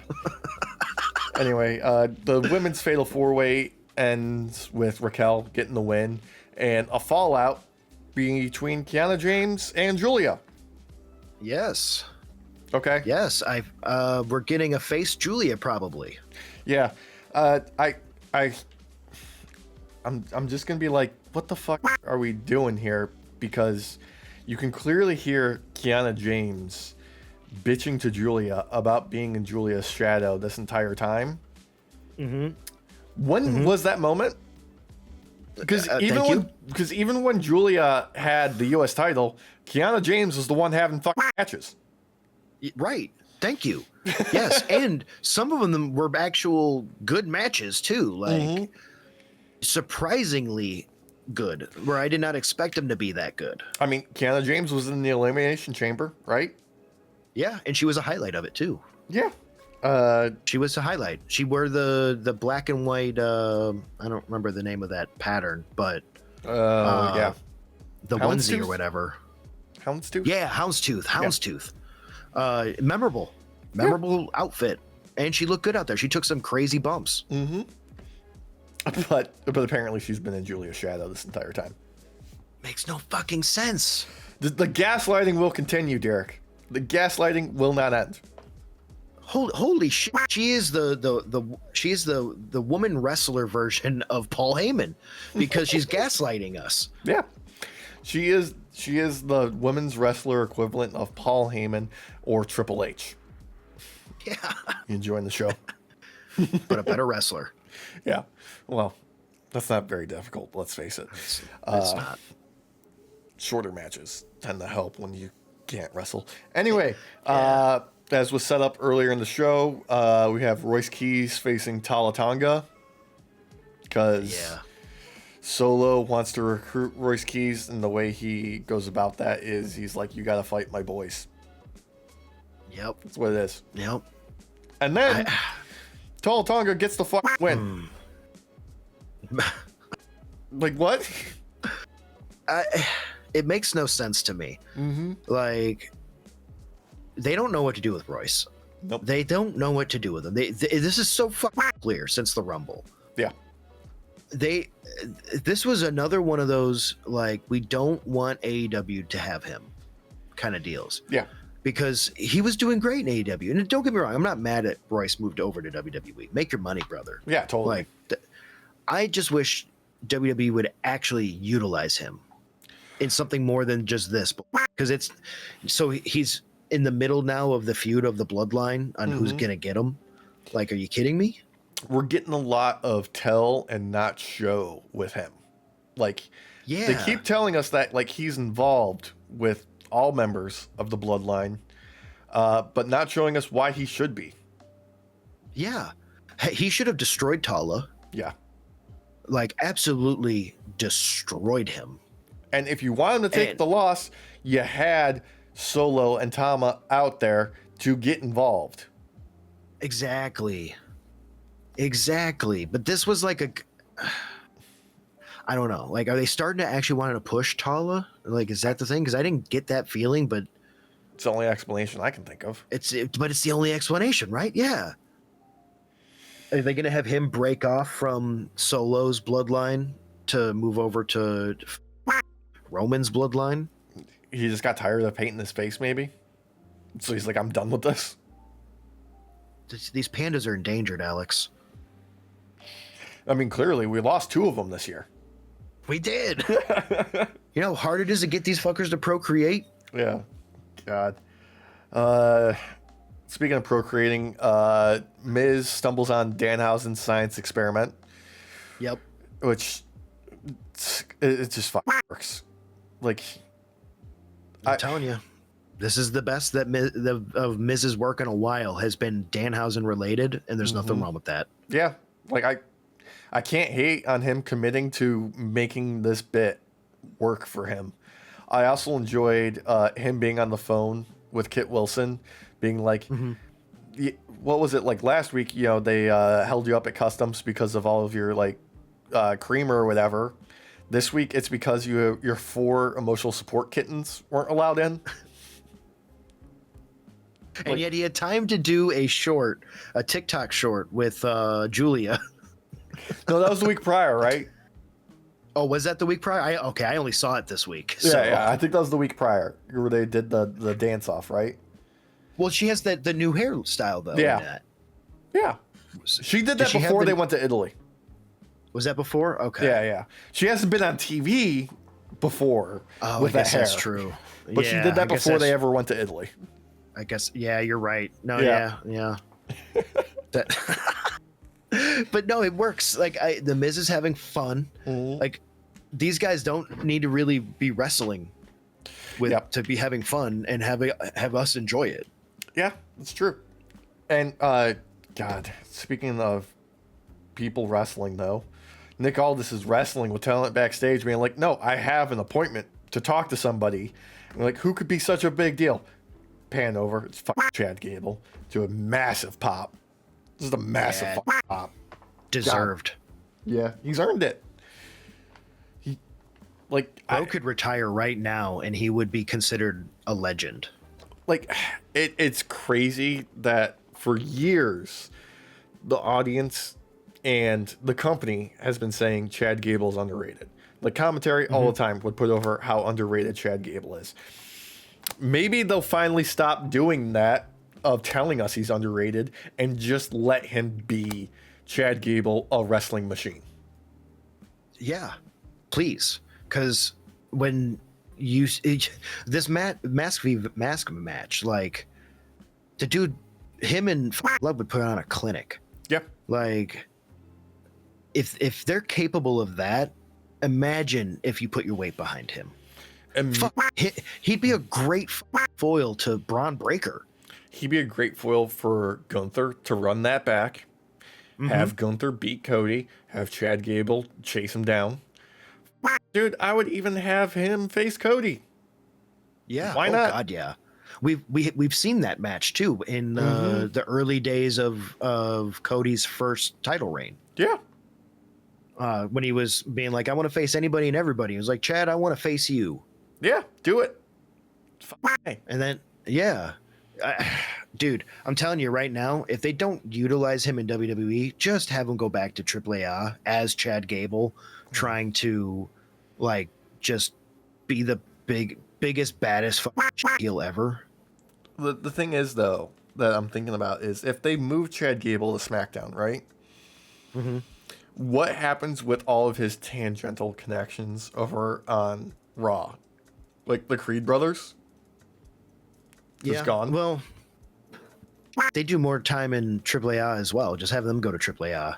I know, but like, okay, Alpha Academy doesn't really exist anymore, yet they still keep using the branding with Otis, Tozawa, and Maxine, who is apparently going to be joining the Vision, I guess. Yeah. I see no reason for that. I mean, Otis tried to warn her. He's no good news, baby. Sorry, babe. I don't think he's a good dude, babe. How many more times do I gotta say babe in this promo? 6 more? You got it, babe. You got it, babe. I'll be there for you, babe. Yeah. Yeah, I you are right. You know what they could do with Chad what they weren't able to do with Seth, and have him actually snuff out all those loose ends. Yeah. Why not? Give him something to do. Put him on fucking TV. Have him put on some good matches with people that don't really get to wrestle. Have him do a handicap match versus the Creed brothers. Gauntlet. Yeah. Gauntlet. Like, Dude, yeah. Like up first, Tozawa. Then each one of the Creeds finish it off with Otis. Because, you know, Otis is a big guy and, you know, Gable's smaller, so it'd be an interesting dynamic with, like, watching Gable suplex Otis would be a fucking moment for them. We've seen that when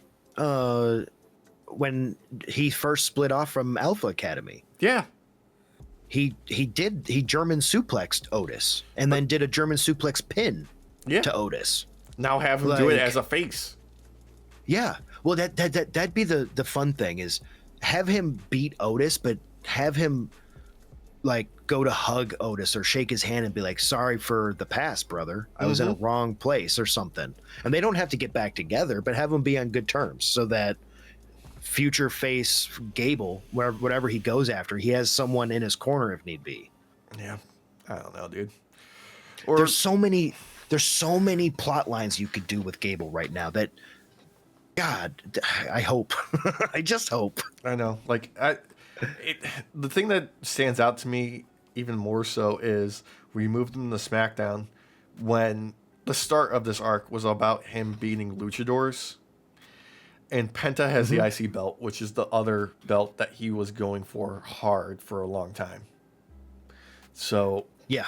the end of his journey does not include what set him on the hero's path as it ends up being. No, but that's also that's money related probably, because SmackDown is the inferior product lately. Yeah. So not lately. It's been that way for a long time now.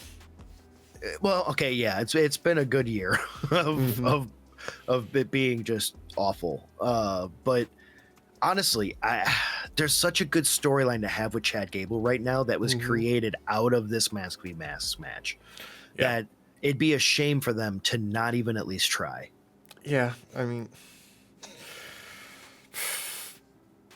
he is so over. He really in is. Mexico.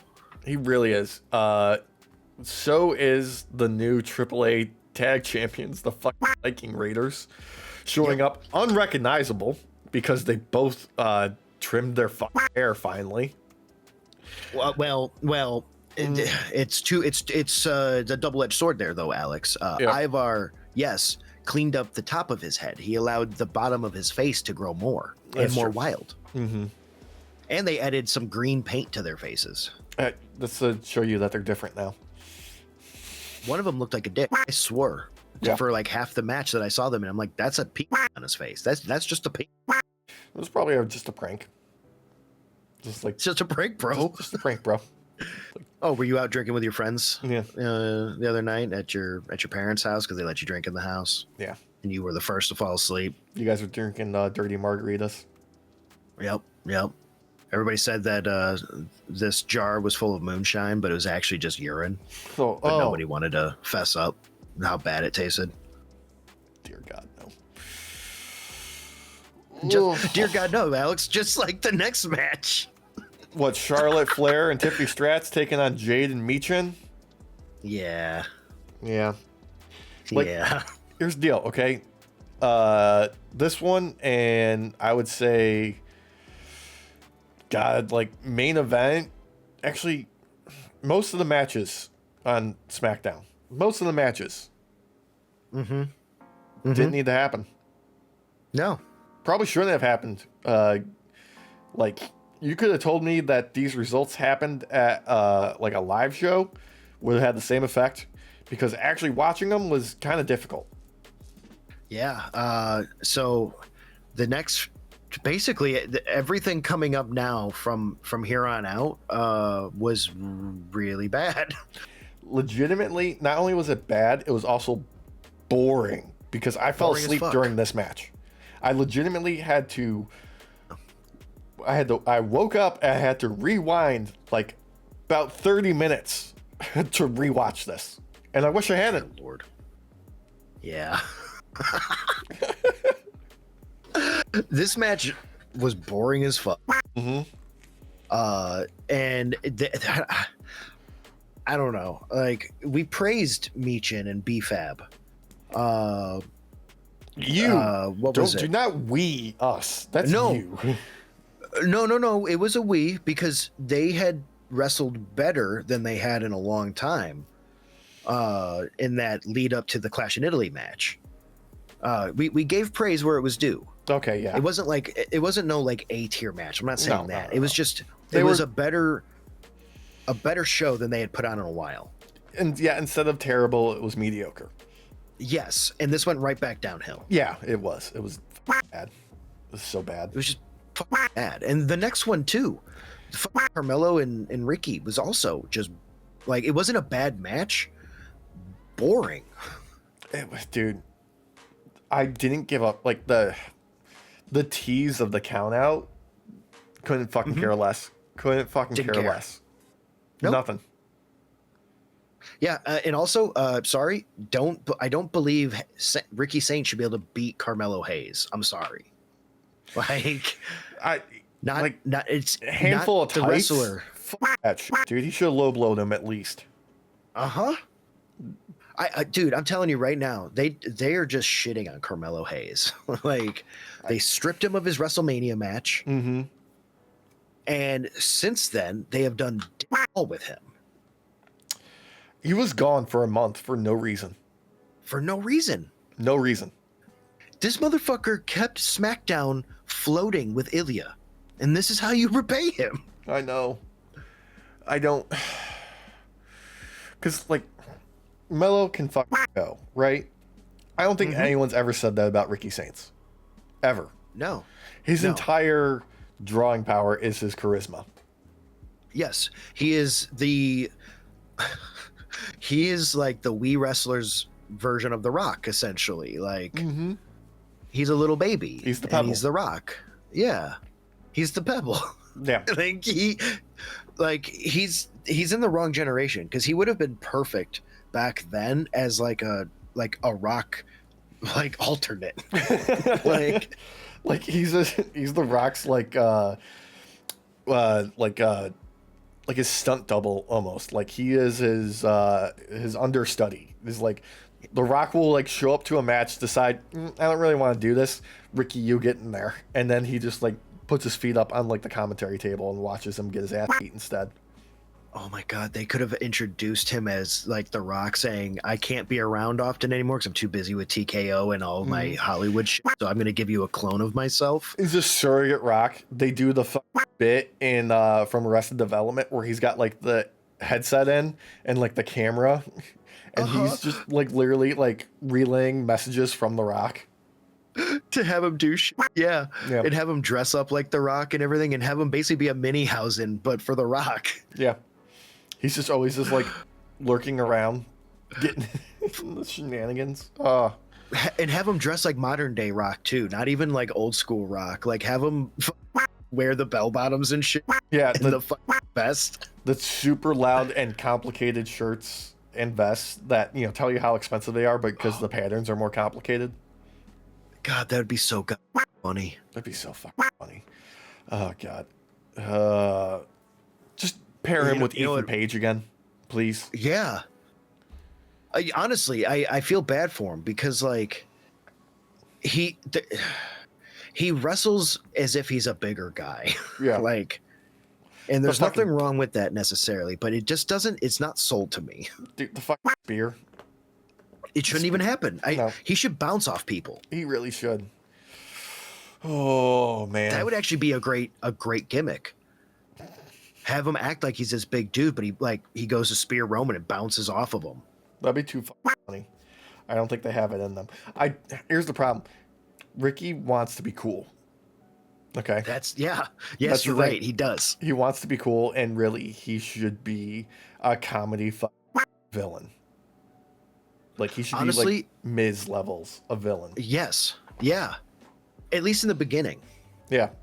Like because I can tell you right now, if it was me going into the ring, my first instinct is to be more comedic. Yeah, like get my ass beat. Absolutely. Make me look like a fool. I gotta show ass. That's what you gotta. That's the only way it's acceptable for me. Because like, dude, legitimately, I'm fucking taller than Ricky Saints. Come on. Ricky's short as fuck, dude. Yeah. He looks. I'm taller than Ricky. Yeah. And this isn't like AEW where your fucking work rate can overcome your size. Okay? Right. It's WWE, it's the land of the giants. They only care about the big dudes because everybody else looks fucking tiny when they're normal sized. But, he had his time in the sun at AEW, and it only really worked in the beginning when they didn't have a ton of talent. And it worked really well when he was paired with fucking Royce Keys. Powerhouse Hobbs back in the day, because those two were money together.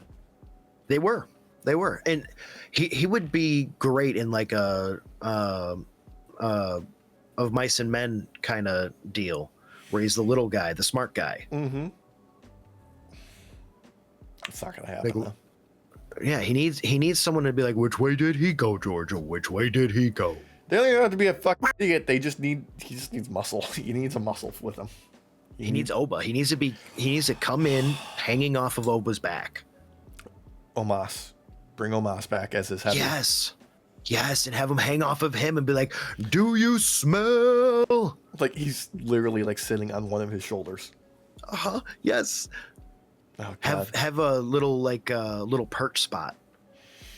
I mean, it was good enough for AJ Styles. It should be good enough for Ricky Saints. Exactly. Yeah.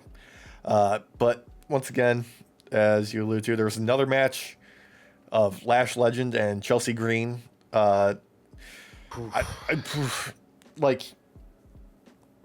okay, this was all to tell the story that Chelsea Green wants to be Tiffany Stratton's friend because they fired all of Chelsea Green's friends or they are injured. Yep. That's just all this is. We're not saying that's what it is, but that's what it is. Yeah, I mean, they're trying to turn her face at this point. Like, Yeah. Which, fine, sure. Like, Why not? That's fine. This match sucked. Yeah. This was bad. This was what I alluded to earlier, everyone, with having Lash Legend go over the rope. Yep.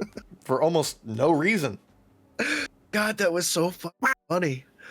So, for all you who don't know, Lash is just standing there. Chelsea lowers the rope down, like hangs on it to lower it, and Lash casually walks over and acts like she got thrown over it. Yeah.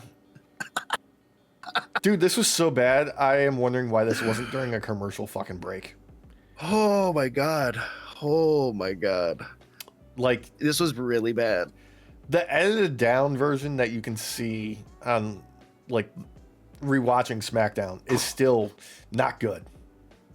Yeah, they cut that part. Yeah. They only did the as she's rolling over it from then on, and even then it still doesn't look good. Yeah. Ugh. Yeah, and mind you, Alex, this is the second to last match. I know, and oh god. Okay, before we get there though, Blake Monroe, video package again. Yep. What? Wasn't she just there? Yeah.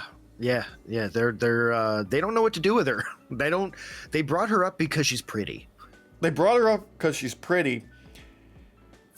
She's not my particular taste, but they brought her up because she's pretty, not realizing that she can wrestle, but we don't do that here. Exactly. Okay. For any of you who don't watch AEW, her rivalry with Timeless Tony Storm was one of the best rivalries and storylines to come out of the women's division during that time for AEW. Company in general. Yeah. Highlight. Bar none. Banger matches. The lead into the rivalry with them being like lovers and all that, and it was believable. It was fucking believable. Was executed perfectly. The promos between the two of them was fantastic. The mind games with, God, her dressing up like Toni Storm and being a near perfect clone of her. So good. Yeah. So good. I don't know why. Like, don't get me wrong. They did a decent job in the beginning with her debuting in NXT. But then they just kept doing the same shtick over and over again. There was no growth. Can I tell you, like, one of my biggest things that I cannot stand? And I don't know if this is like a production note from any company that she's ever worked in, but take the finger out of your mouth. Do it once. That's it. Stop doing it in between everything. Yeah, like once in a while, that's fine. It's not one of those you do all the time kind of deals. Yeah, this isn't a Rock eyebrow raise, Yeah. This is fish hooking. This is pornographic for some people. Yeah, I'm so fucking sick of it, dude. Oh, like if she was doing like make the popping sound when you do that, on your. Yeah, then then it might be a little bit less boring and weird. Like if it was like a taunt. Yeah. Then maybe. But yeah, it just looks weird. It's obviously sexual. It's meant to be. And there's nothing wrong with that. I'm not against that. I just think it's overdone. It's way overdone. Way overdone. Okay. Before we get to the main event though, Chad Gable is backstage and he apologizes to Rey Fenix for disrespecting Lucha. Yep. What? Yep. Have these two interacted at any point in time on TV on Raw or SmackDown? Not as Chad Gable, as far as I'm aware. I don't even remember them interacting as El Grande Americano and Rey Fenix. In AAA, I believe. I Raw or SmackDown, Derek? No, I know. But what I'm saying is, I think they'd only had like a backstage kind of moment. They had never wrestled over there. Yeah. They never had a match together on mainline product. Nope. So yeah, no, because even Ray got put down to NXT and shit too. So no, they've never interacted in such a way, especially not as Chad Gable. I don't get it. I don't get it. Dom is there on the show. Yeah, but Dom also disrespects Lucha. Yeah, but they have a history. Like, Dom is the one that sent him south of the border to get the Lucha mask. Oh, that's right. Right? That's right. Yeah. He could go. Yeah, there's a storyline there. A revenge plot, you could say. There's a revenge plot. There's some sort of wrap up we can do there. But wait, no, now we can't, because Dom's on Raw and Chad Gable's now going to be on SmackDown. Yep. The fuck? Maybe it'll wrap it up in AAA. I mean, honestly, maybe this is the beginning of him going after Luchas again, but in a different way. Like, maybe we'll see him end up on Raw. Yeah, going earning after the respect of the Luchas properly. Yeah. And maybe learning more from them in a more open kind of fashion. Yeah, maybe. I would enjoy that. Have them team up for a short time as like a impromptu tag team. Just have Ray and Penta teaming with everybody except each other. And have them go up against Javon and Penta. Yeah. Yeah. So that we never get to see the Lucha Brothers together again. Here's the deal. We do that match between the four of them, but Penta and Ray are never in the ring at the same time. Ever. Except for at the very end when they look at each other and then Javon and Gable come in and attack their respective opponents. Yeah. The way to actually do it that would be out of shit though is actually have Ray pin Penta. Yeah. Oh fuck yeah. And then they compete for the IC title. Oh god, I would love that. I wish if we weren't going to get Lucha Brothers like as we've wanted, have them have a rivalry. Like, that made perfect sense to at least have them have a rivalry. It'd be nice. Especially because a lot of WWE fans don't actually realize that Ray is just as decorated as Penta is in their careers. If not, I think maybe even more so. I would say more. Absolutely more. Yeah. Absolutely. Yeah, because he's like, he hit, oh god damn. AAA, Lucha Underground, CMLL. And like, that's saying something, because Penta is no slouch. Right. Like, and these two put on clinics in AEW. Like, we could talk all day just about their career together. Yeah, easily. It's historic. One of the best tag teams ever do it, and they're not allowed to be a tag team. One of them's not even allowed to wrestle. Fuck, unless he's in AAA. Yeah. Oh, God. Anyway, main event time is Dom, Damian Priest, Trick Williams, and Bron Breakker in the men's Fatal 4-Way King of the Ring tournament. And, like,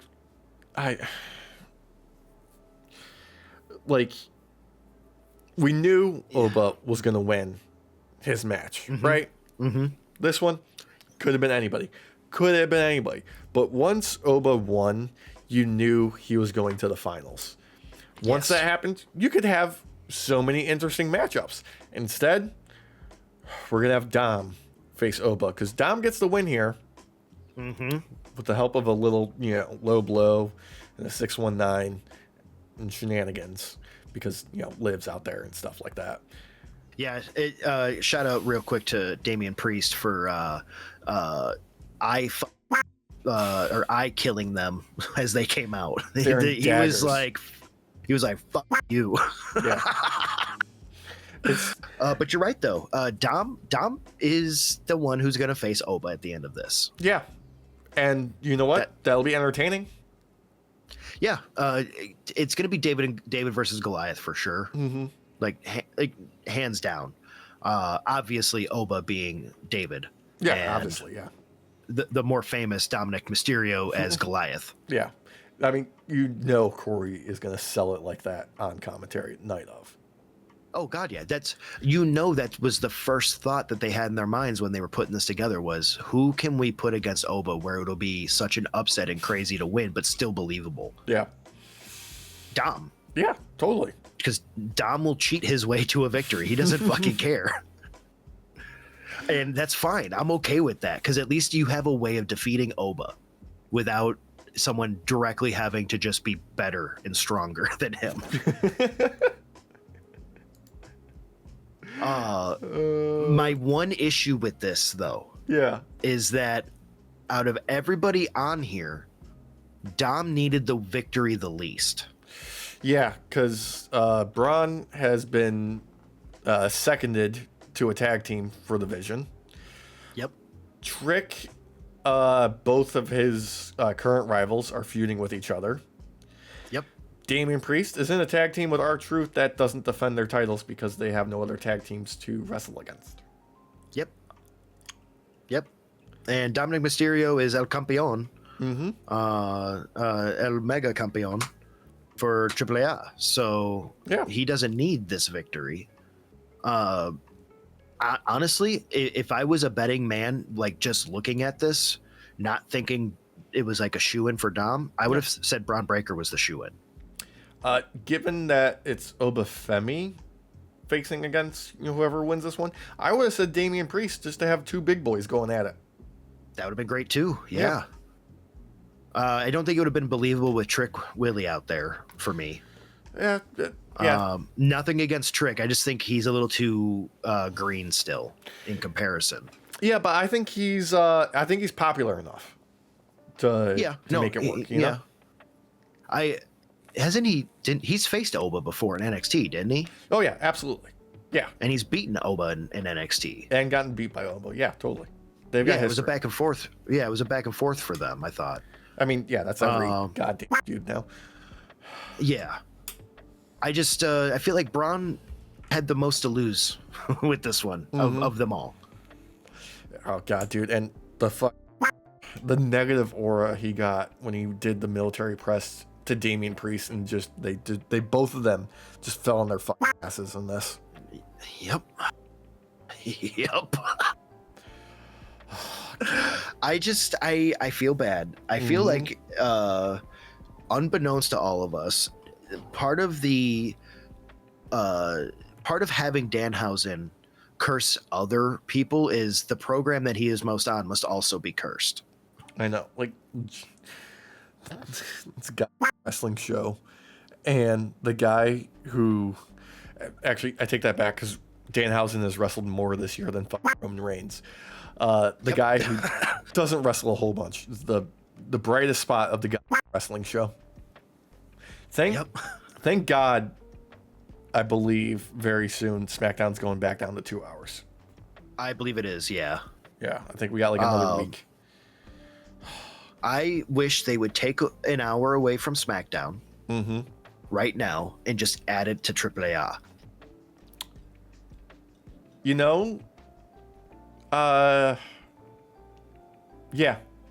Yeah, just like a lower stakes, like extra hour, like a separate show of AAA. Yeah, like that's what I would do. This Saturday was night 2 of Noches de los Grandes, technically. Imagine if it was just all in one night, like the 2 hours. Oh, we don't have to imagine because they're having a big show this year that's been converted to 2 nights. It has been. Yeah, one night in Las Vegas and the other one in Mexico City, I believe. 2 days apart, like it's September 11th and then like the 13th. And then the 13th. Then the 13th. I don't remember where it will be in Mexico. I think it might be in Mexico City. I thought it was in Monterrey. You're probably right. It's probably in Monterrey. It started with an M though, for sure. Yeah. I remember it starting with an M, but yeah, it is a 2-night event. There'll be a space in between. It's actually funny because when they promoted it on AAA, that when me and Christina were watching, I legit thought that it was just going to be a rehash, like they would redo the same show on the second night. And I was like, wait, so we're all going to know who's going to win walking into this? And she's like, what are you talking about? Like, I'm like, well, we already know who won on night one. They're just going to do it again. And she's like, no, it's a second fucking night. It's different. Same, but different. Same, but different. She's like, it's like WrestleMania night 2 versus night 1. I'm like, oh, yeah, okay. I thought they were just redoing all the same matches on night 2. No. Except there's a day gap in between. Yeah, like everybody gets a break and then they got to do it again. Yeah. Oh God. Oh, balls. Yeah. Night 2 of AAA, their Noches de los Grandes, still good, still really good. Yeah. Actually, that show was so good they replayed the Mask v Mask match after Raw this week on Netflix, which was so funny to me because stick around after the show and you can watch this when it's already on YouTube for free. Yeah. And it's all over YouTube too. Like, it's not even like it's hard to find. No, it's not hard to find. I believe the running theory is this was a test run to get AAA on Netflix on a regular basis. Which is fine. I'm actually okay with that in many ways, as long as they don't screw it over with like how they've been doing commercials for Raw, because that will kill it, in my opinion.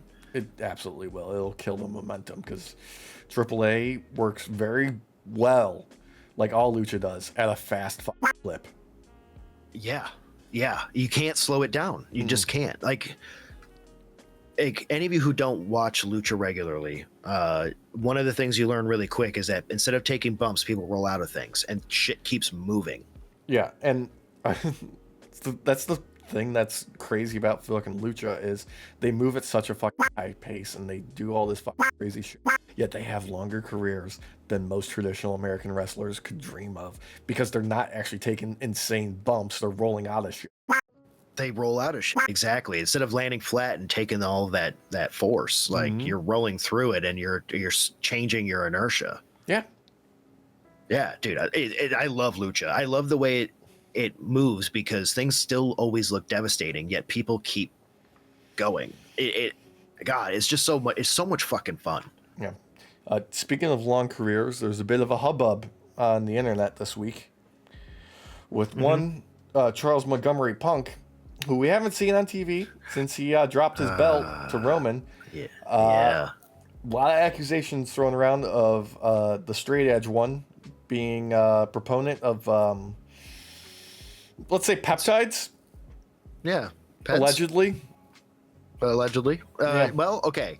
So, I think there's some foundations here. Let's be real. He's in the best shape of his life right now. He looks better than he has throughout his career. And that's not to say that he wasn't like in shape back in the day. He's just way more in shape now. I don't know if I would say he's on stuff. I think the likelihood could be high, though. I mean, it's possible. I'm not saying it's not. I'm also going to be, devil's advocate here. He's a very rich man. Since he's returned to WWE, he has been noticeably bigger since his return. And with time off and the budget that he has to spend and time he can dedicate to, being in the gym, it's not unlikely that it could be mostly natural. Mostly. Yeah.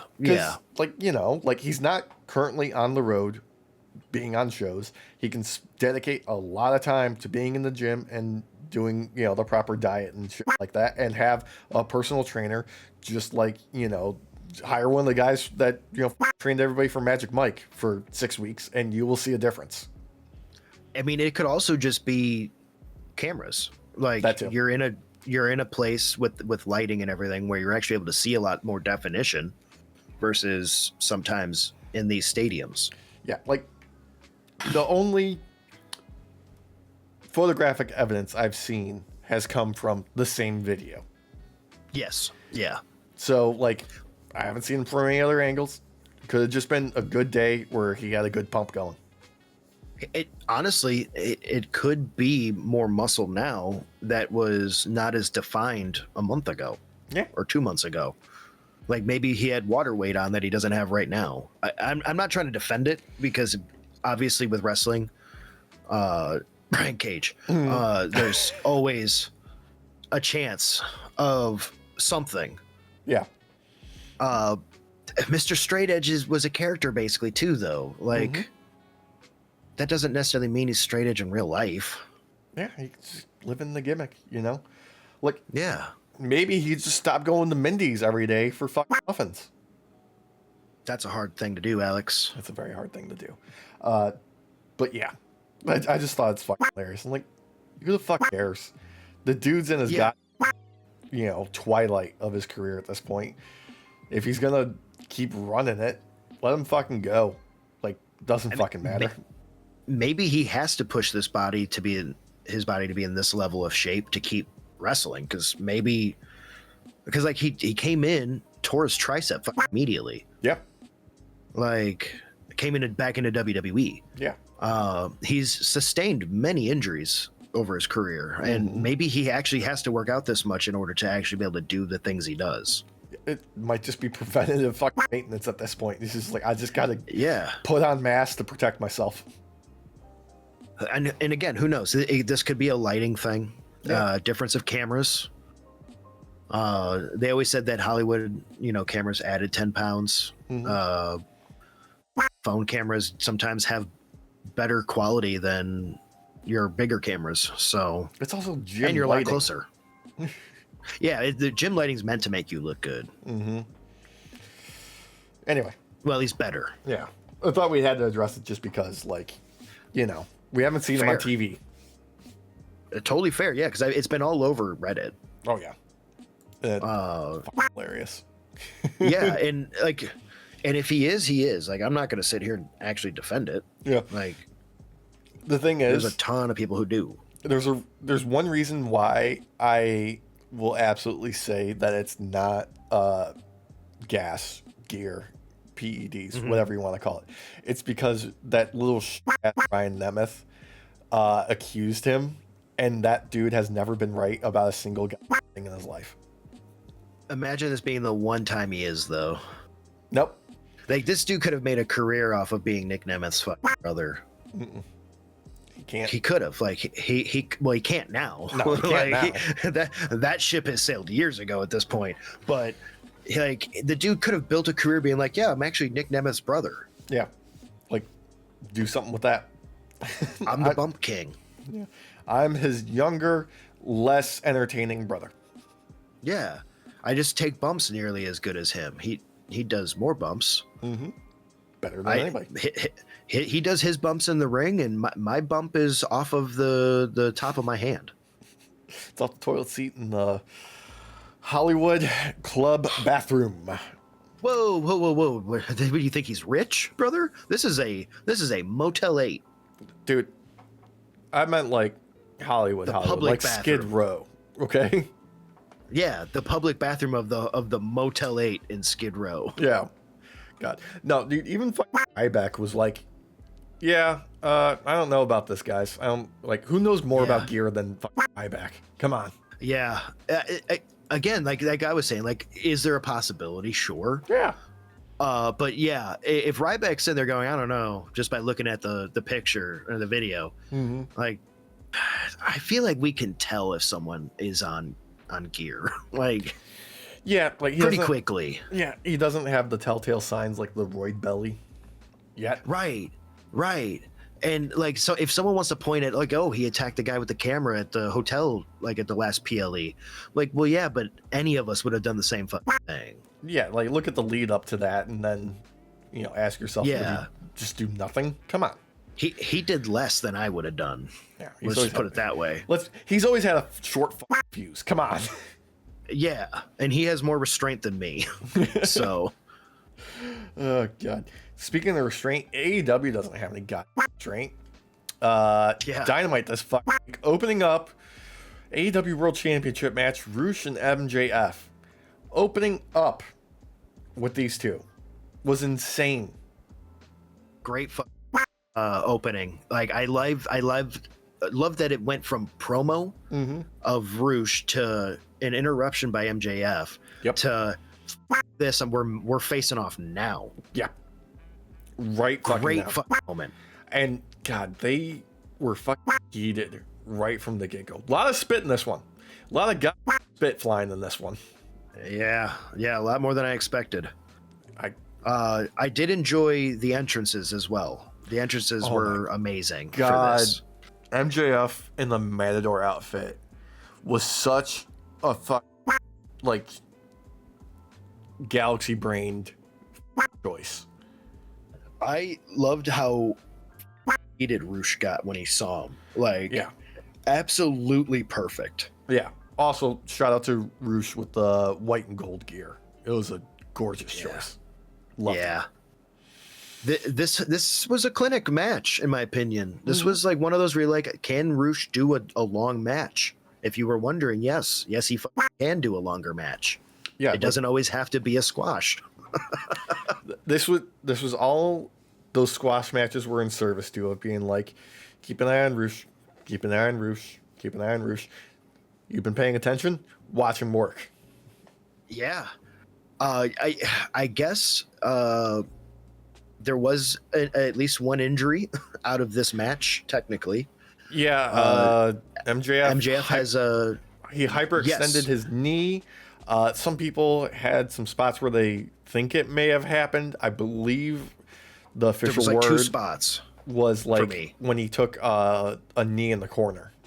That's where I thought it was at. Yeah. Because of the way his knee bent weird. Yeah. But Roosh also might have suffered a dislocated shoulder from this too. If that was a work he did fantastic with it. When he popped it back in that socket using the ring post was gorgeous. Yeah. Dude, this dude is a beast. Like, I really enjoyed this match, and I actually did have some doubt of MJF coming out on top for a little bit with this, with how much Roosh was able to take control. Yeah. And plus, Roosh got the hype up from Andrade before this. Yeah, he did, which is great. I don't know if you just heard that lightning or that thunder. No. That was a explosion, and I'm glad I wasn't on camera because I don't. I was not expecting that. I went about an inch out of the seat. Oh, God, dude. Might have shit myself. None of y'all saw it, and I have to explain it to you still to make sure you all know it still happened. Yeah. Good to know. Good to fucking know. Anyway, MJF gets a solid, decisive win here with the STF Hammerlock combo. Yeah, it was nice because, again, if that was a real injury, again, in this moment, he looked like he was in visible pain. Yeah, they worked it into it. It was great. It was good. Great match, dude. Yeah, and then there's a bit of a beatdown afterwards, and Mark Briscoe is the one to break it up, and the conglomeration is also there to back up their boy, Briscoe. Nice little back and forth between the two of them on the mic, between MJF and Briscoe, where it is very much... They're definitely seeding that seed of doubt that Mark Briscoe could be the one to take it off MJF the way MJF is telling him no. Because, well, okay, that match, though, they had against each other, where MJF probably still has a tack or two in his gooch from it. Yeah. He has not only memories, but he has physical reminders stuck to inside of him, potentially, of that match. And that was a 5-star match. I think when we had talked about it, I had said that was a perfect match. Yeah, that was one of the best hardcore matches, bar none. Yeah. Mark Briscoe, always fantastic when you add weapons to it, but MJF is one of those guys that's just a sleeper in those, because people always forget how crazy he can get. It was that buildup of him constantly using shit that Briscoe was trying to use against him. Yeah. Back at him before Briscoe started to finally actually take charge of the match, and shit was starting to actually happen to MJF, and blood was starting to come out, and beautiful storytelling. Again, this is why I usually rate matches based off of storytelling first. I need a story to be told to me. Yeah. I'm one of those queens. You're that kind of diva. Yeah.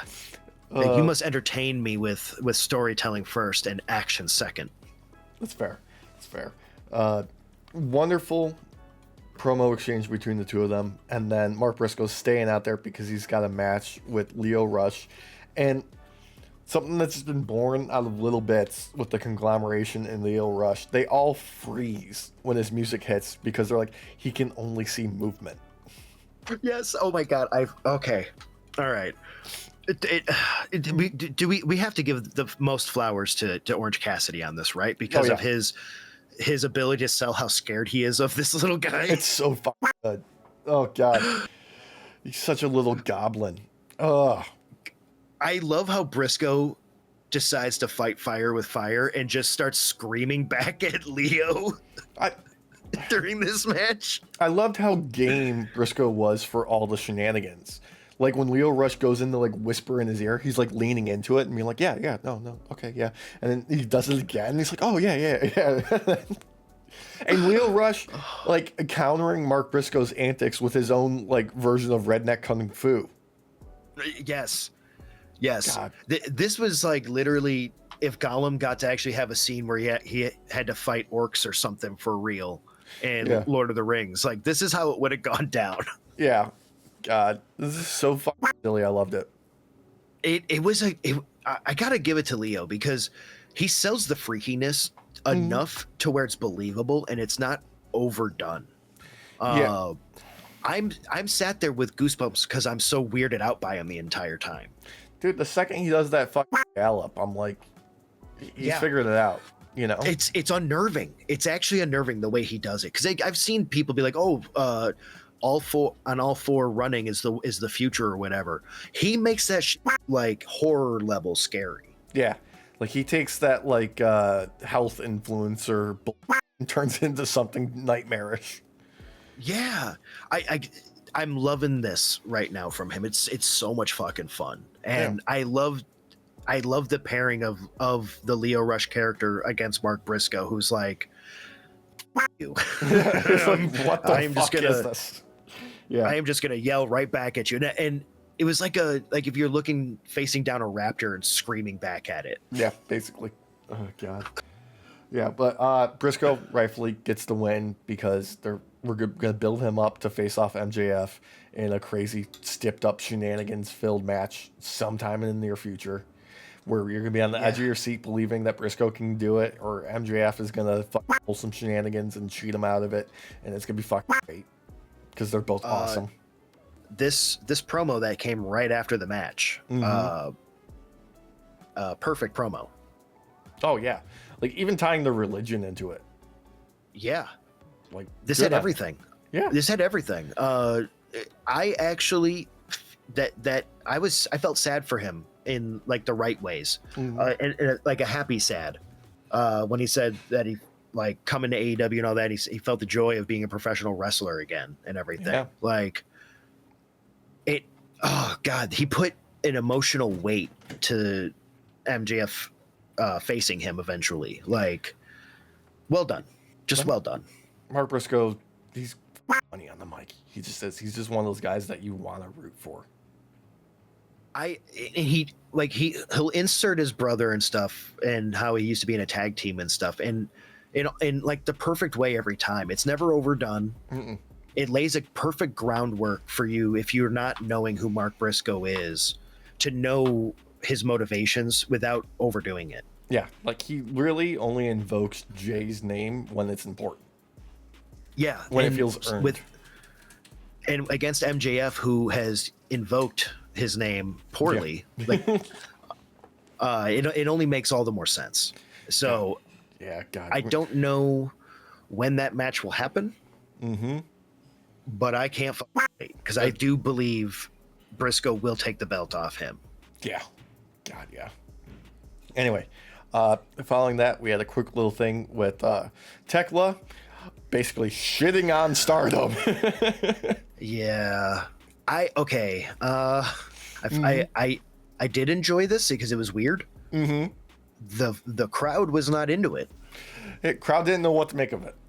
They were just dead silent. They just were like, what is happening? It's like, wait, is this like for real or not? Like outside of kayfabe, not quite sure what's happening here. The spitting on Stardom from the top of the ladder works on camera. I don't know if it's sold for the audience. Yeah. I still enjoyed the spot overall. I think a lot of people they're not comfortable with Tekla on the mic as much as they should be. Like, she's just weird. Yeah, like she's got some quirks to her that some work instantly and some are like, okay. I should ask Brooks, friend of the pod, host of Mails from the Crypt. He was at the Richmond show on Wednesday. Mm-hmm. I should ask him how that went over in the actual crowd, because overall Richmond was fucking fantastic. Yeah. Oh yeah. No, it was oddly silent during this promo. Yeah. Maybe because some people didn't know she was coming from the audience initially. Maybe. There's always weird like audio glitches still to this day, 7 years into AEW, where they don't quite have the audio production always figured out. I just cannot wait to see like how people will react to this down the line with her shitting on Stardom so fucking hard. I kind of love it because it's just like she got kicked out of Stardom for attacking the president, and like they revisited it not that long ago where she attacked him again. I know. I feel it's probably just setting up stuff for like Forbidden Door, and I'm going to be here for it, you know? Oh, it totally is. It totally is. Yeah. I think people need to get more used to her mic play because it's different for sure. There's a level of chaos and insanity to it that you don't know quite sure where she stands. But that's the character. Yeah, that's the character. Anyway, speaking of people who get their characters, Andrade's got a squash match. And since it's going to be a squash match, he's got to do his bit with the lady on the outside of the ring before the match even starts. And then he beats the piss out of this dude, grabs a mic, lays it out. He goes, whatever Don Callis has got going on with MJF doesn't matter. I'm coming for that AEW World Championship. You beat my boy Roosh. I'm coming for you. Don Callis steamrolls his way out there, being like, oh, wait. Tranquilo. My boy. I got a big announcement. Kevin Knight's now a member of the Don Callis family. Just to pull that, like, we're just going to divert away from that. I don't want you messing with my money, boy. I like that MJF has a lot of people coming at him from all sides. Like, he is not safe. Nope. Andrade is another one where there is enough seed of doubt there just right away, just with it being him. On being able to actually take the belt off of MJF. Yeah. I really like this spot though, because it shows how shaky of an alliance the Don Callis family is. I know, like over the entire time that the Don Callis family has like grown to be this massive entity that it is, it makes sense that there's inner turmoil and not everyone's on the same page just because there's so many of them. And Don Callis doesn't really give a shit because all he cares about is having more boys and having more gold. That's right. Yeah. That's right. Like he at least has his priorities straight. He knows what he wants. Yeah, he knows what he wants. And apparently that doesn't include Polydent to keep those dentures in his mouth because those fuckers came flying out during this promo. Okay, thank you. Because when this initially happened, I was like, "What the fuck is that? Was that gum?" So I rewinded it and like freeze framed it, and I was like, "That's his fucking dentures." What the fuck? Yeah. So fucking funny. So fucking funny. And then you have Kevin Knight come out as soon as he says that, and like talks about how he's also coming after MJF. Yep. And I'm liking this kind of promo style that AEW has been doing, where it actually leads right in to the next thing. Yes. Yeah. There's like no slowdown. It's constant movement. Like there's no pause. Like, let us reset up for everything real quick. Like it, because WWE does that where it's like, oh, hold on, we got to go to commercial breaks. We have to like push stuff into place real quick. Yep. It demystifies, whereas this does not. No, I enjoy this. This just feels like, no, this is something that is happening regardless. But there's also matches on the card. So, you know, boys, get in line. We got to get through as much as possible. Yeah. And for being a mid-card match, Alex. Oh, dude. Speedball night. Holy shit, was this a match? The one exchange that they had where they're just like keeping up with each other, and then it seems like just by pure luck, Speedball catches Kevin Knight with that spinning roundhouse. I was just like, oh fuck, dude. That jumping kick he did to him, hit him in the face as well. I thought that was a real kick. I thought he might have actually kicked him for real for a moment. I mean, knowing Speedball, he plays it tight. Yeah. Oh, yeah. There was Kevin threw him off of the side of the ring onto the ground, and Bailey did a backflip and landed on his feet. Yep. I don't know how he did that and just stayed standing, because that looked like, with how much speed he had, that it had to have hurt his fucking feet. Dude, I still to this day have no idea how he continually does that moonsault knee drop. I have no idea how hurting the other person without hurting himself. That too, yeah. It's a crazy spot, and he does it here too, and it looks great. These two, I cannot wait for the back and forth between these two, because you know it's coming, dude. This isn't over. I am amazed by so many aspects about what both these guys can do. But Jesus Christ, when Kevin Knight did that springboard to the outside, oh yeah, and like it was like 20 feet he went. It's insane. Yep. Yeah, oh god, these two they know how to fight. This is going to be one of those things that keeps going on back and forth probably for a while before they link back up again. Yeah, this is one that they can revisit like in between big feuds whenever they want. Even the UFO splash. Yes. Even though the spot was amazing, I love that Speedball was like, I might be able to take this. I might be able to survive this. Give me a second. God damn. And he gets up on his knees and he's just like kneeling there. And then Kevin puts him to sleep, dude. Oh, so fucking good. God, yeah. Love all these guys involved. And then, you know, Kevin Knight getting the win, setting himself up to be a challenger for MJF. Why the hell not?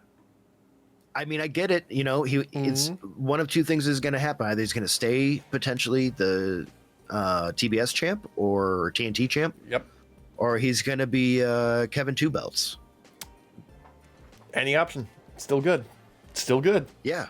It puts him in a win-win scenario, which is kind of fun, storyline-wise. Yeah, like, that's one of the things I really enjoy about the way AEW's been booking for the past bit here, where it's like, even if somebody loses a match, like, they're still around, and, like, whenever there's a big matchup, you're like, I can see either option working out, legitimately. Yeah.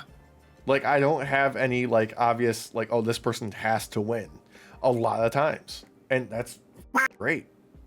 Yeah, I love it. I feel like there's a baseline on trying to use everyone that they've been hitting for, like, the last year, 2 years now. And we'll get into it a little bit later, but also when there's very obvious there's going to be a winner, they still, like, throughout the course of the match, put a fucking seed of doubt and then some in there. Oh, God, yeah. Yeah. Oh, God, yeah. But before we get there, there's a backstage thing with dogs who are being interviewed by Renee and then get interrupted by the Bucks. And Nick Jackson has a question. Who let the dogs out? Who? Also, what the dog doing? God damn. These boys they have their own 5-second shirt now, 5-second shirt spot. And bottles. Love it. And bottles. Yep. Okay. That part annoyed me a little bit. Drink them motherfuckers. Don't take the caps off at the end when you're blatantly not drinking these things. Oh, God. At first, I legitimately thought it was like a bottle of Mad Dog before I saw the label. Oh, yeah. Yeah. Yeah. Oh, we're just drinking straight I was malt like, liquor. I was looking at him like, what company is that? Like, I can't make that out. But yeah, I wish they would have drank them. Use corn syrup to make fake looking beer and drink that if you don't want to drink the beer. Just get fucking like O'Doul's or some shit. Yeah, I just wish they didn't swish the caps off at the end as they walked away. Yeah. Like, Swish. Number one, good idea for a matchup, having these two teams, face each other. Sure. I just enjoy that we're finally getting to the point where we're like, okay, now it's time to show the dog's personality more as individuals. Yes. Yeah. I feel like they really haven't got a chance to shine fully yet until this moment for like promo spot wise, because they've just kind of been interrupting. Yeah, they just kind of show up and just like wreak havoc and whatnot. Good start. Yeah. I want to see the match. Easy. I love them ribbing on Cope and Christian. That was fun. Oh yeah, definitely. I really enjoyed that. They were having a ball in this promo. Yeah, and they set up the payoff for this, and they earned that. Like they did the attack, and now they're reaping the benefits of like rubbing the salt in the wound. I just, it's nice to see a tag team division get shown some love, Alex. Yeah. One person who's part of a tag team is part of the Owen Hart Foundation's women's tournament. Alex Windsor facing Wildcard because Will Nightingale had to drop her belt.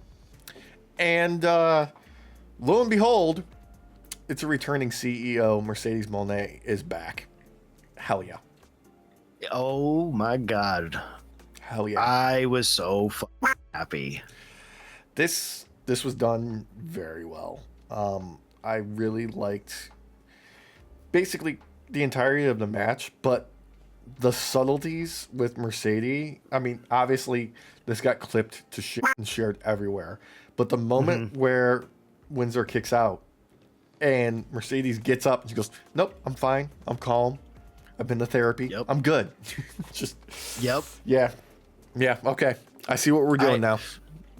So when she makes her entrance, it wasn't very CEO like technically. Nope. And I had commented on that with Christina. I was like, so are they going to change her character up? Because I'm like, this is not the CEO. Like, this is something else going on here. Are they like going to slowly kind of transition her into a new frontier, so to speak? And I'm not against that. Not against it.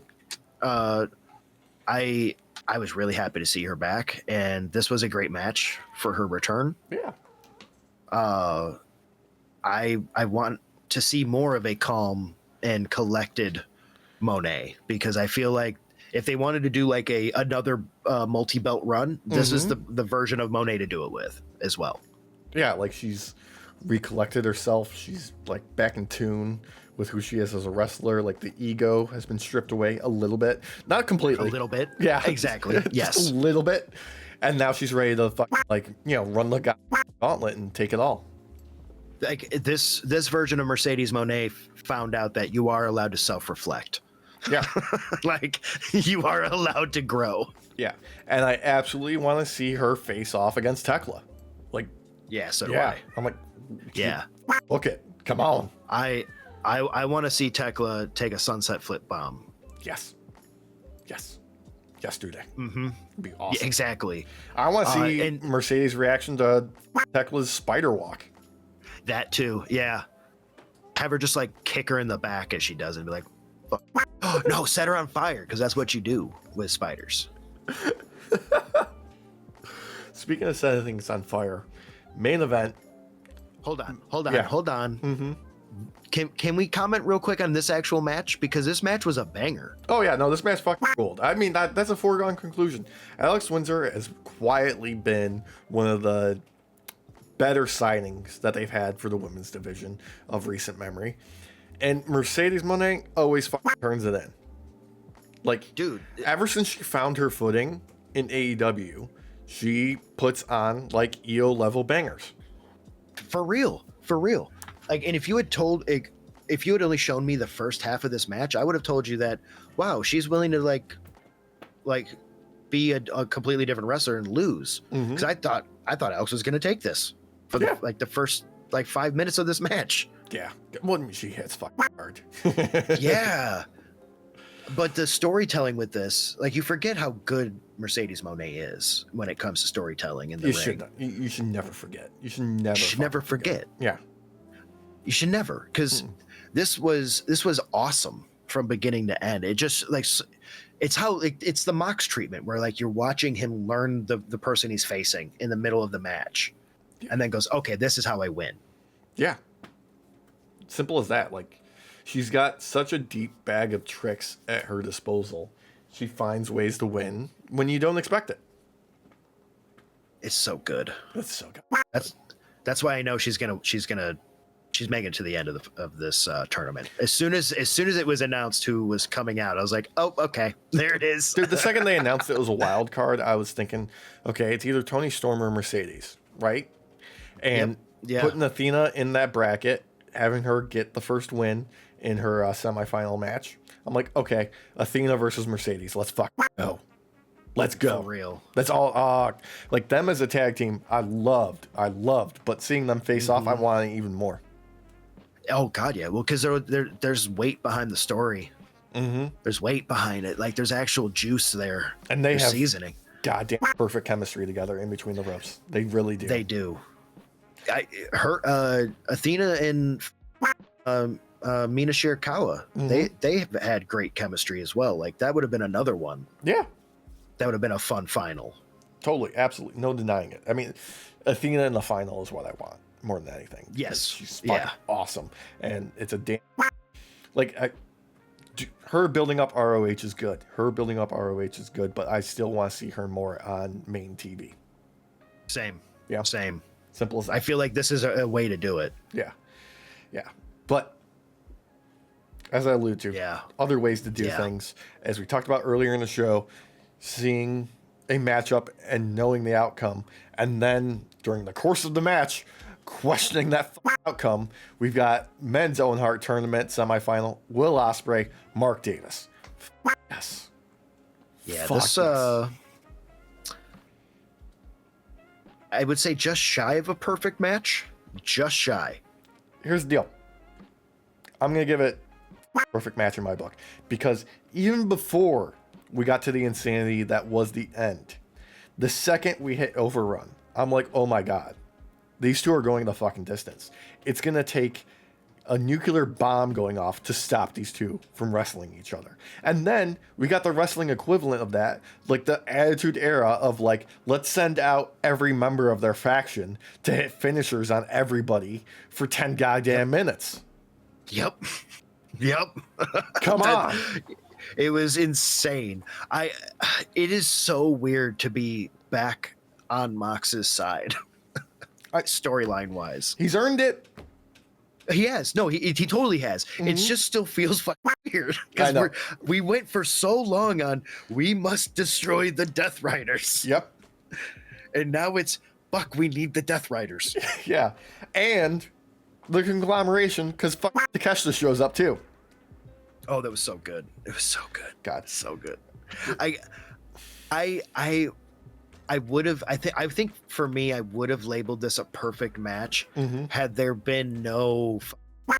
Yeah, didn't need any of the but then they threw the on top of it because just to do it. Like, this was like how do we do, like, let's have a banger of a match, but we also need a party aspect because we're AEW. I know. Of course, yeah. Let's throw in a whole bunch of bodies at the end and do some crazy shit. Well, because like these two, Dunkzilla, my boy, he could take anything a high flyer can throw at him. Yes, he can. Anything. This man is a perfect base. A perfect fucking base. Yeah. Like, Oh god, dude. The catches he pulled, the insane teases of the fucking Styles Clash. And Yep. oh god, the fucking tombstones. Hey Dracula. Yeah. Hey buddy. Don't you dare be pulling shit out of that bulletin board again. He's trying to climb the fucking ceiling. Well, of course he is, a little shithead. Yeah. Oh god. But yes. The action between these two is like, it's the type of wrestling that you only see when people are like best friends in real life, because they're gonna be like, I'm gonna do something fucking crazy. You game for it? He goes, dude, say less. I'm here for it, bro. Like, catches Will Ospreay in when he goes to do the springboard, and gorilla press slammed him. I was like, holy shit. And then later on, he slams him with a power bomb and then a pile driver. Yeah, like, close your eyes and this... count the fuck you. Yeah, I was like, oh, this match is over. Like, I legitimately was like, the match is done. I mean, that ended it. Doing that on the apron caused the end of their previous match, which was stopped due to referee stoppage. But we don't get referee stoppage in this because we take out the ref. God damn. God damn, dude, it was... Well, that was right after the Hidden Blade attempt. Yeah. I mean, there was a lot of moments where it should have been over, but there was no referee to count it out. God, just dude. A fucking banger of an ender, dude. Dude, banger of a fucking ender. I'm so happy Jake Doyle's back. Oh, yeah. Dude, oh, God. Like, all the interactions that, like, he keeps showing up and just fuck people's days up. And then in this one, Marina goes to choke him out, and he has none of it. Yeah. Like, talk about a way to get somebody like hated by the crowd. Have him beat on Marina Shafir. Well, I love because he immediately gets his comeuppance, because then Mox turns his attention to him. Yeah, the second somebody puts hands on Marina, Mox is like, I'm ending you. It's over. It's time to die. Yeah. God, I also got to put over Trent showing up like he just walked off the set of Miami Vice. I got to put over Kyle Fletcher wearing the fuck out of a suit again. Yeah. Yeah. Dude. And I love that his screwdriver was there this time. Yeah. And it still got worked in after he got taken out. Yep. Great. Love it. Awesome. You got Japanese Superman. Yes. Takeshita, I love him. Well, then they used this spot nicely to push the storyline more between Takeshita and Kyle Fletcher. So yeah, I mean, it's jilted lovers. Yeah. No better story. Dude. It's just a great ending there. Yep. Like, overall, like, AEW's just on fucking fire. I haven't even got a chance to watch Collision yet. I haven't watched it yet either. But I'm looking forward to it. Did you know that Sting's son, Steve Borden, had a dark match? Yes. Yes, dude. I did. I read about it, and I heard he did really fucking good. He looks like Surfer Sting. Yes. Yep. Like wild, dude. I am gonna be watching his career closely because I just want to see what he can do. Have him team up with Darby, but instead of doing black and white, have him do like a Surfer Sting, like a colorful Sting, like face paint. Yeah. Oh my god. Have him being mentored under Darby's wing. Yeah. It'd be so fun. Have him, dude. I would love it. I would love it. But yeah, I heard the match went great and it looked really good. I didn't get to see it. I just read about it. I've seen some like fan cam footage of him doing some dark matches here and there, and I'm like, dude, it's just young Surfer Sting again, except a little bit more agility. That's it. Yeah. I mean, given with how the times are now too, it's expected to be able to do a little bit more than back in the 80s. Mm-hmm. I'm ready for it. Back then you just had to do a hammer fist off the second rope. Yeah, and then a leg drop, and that was a day. Yeah. You're like, I just lost an inch. But oh god, what was I gonna say? Oh yeah, I do know one of the results, and that's the women's Owen Hart tournament quarterfinal. Hazuki defeated Persephone. Oh, nice. So that is something to look forward to because Hazuki's got history with Tekla as well. So we could see some shit there. That would be fun. Yeah. Also, we got debuting Beef taking on Tommaso Ciampa in a squash match. Beef is... Oh, hell yeah. I don't know if they'll bring him back, but Beef has been making moves on the indie circuit. Hell yeah. Yeah. Look up a wrestling match between a Japanese Joshi wrestler, I don't remember her name, and a giant panda. Giant Panda is over as fuck stardom. Yeah. Those are I was gonna say amazing. Yeah, I was gonna say check that out. It's a lot of fun. Super funny. Yeah. Other general musings from the week. It's been confirmed that AEW is prepping a couple of wrestlers who are very familiar with national TV this summer. Ooh. Yeah, it's a new day. Yes, it is. Ooh. Yeah. Basically, apparently the rumor is they've signed the contract before they can even sign the contract. Basically, it's just when we can, we will. Yeah. Also, contract stuff. Once his contract is up with TNA, Mike Santana will be heading to WWE. Oh, good for him. Good for him. Also, Steve Macklin has been released from TNA. Don't know where he's going to end up going. Well, let's clarify. He asked to be released, Yes. and it was granted. Yeah, I mean, with TNA, they're on like a year contract, I think, at the most already. So Yeah. A ton of talent's been leaving recently of their own volition, so we'll have to see what happens from that. yeah. And then Nikki Cross and her husband recently announced that they have bought an indie promotion in the UK and are revitalizing it. Yes. So Yes. I'm hoping that's to keep WWE's grubby little hands off of it. I mean, that's why I would hope to. But good on them. All the best luck in the world. I want to see what you guys can do. Hell yeah, make wrestling a national pastime in the UK. I mean, with their own. It is already. With their own federation that rivals WWE. Yeah, and I found out about this kind of late, so I don't know if I'll be able to pull it off. But Mystery Wrestling, I don't know if it's this most recent show or an upcoming show, but they're doing a fundraiser, and for $500, they're doing during their 24-hour battle royal. For $500, you can be an entrant in it in the form of a cardboard cutout. That's awesome. I believe it's very limited spots, so it may have already been filled at this point. That's amazing. Check it out. Mystery Wrestling's always a great, entertaining watch.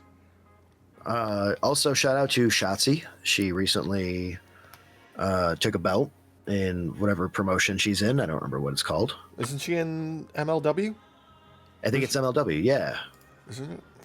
I gotta Google that because I'm gonna feel bad. It started with an M. I remember that. It was a ladder match I watched. I was like, oh, that's pretty fucking cool. Yeah.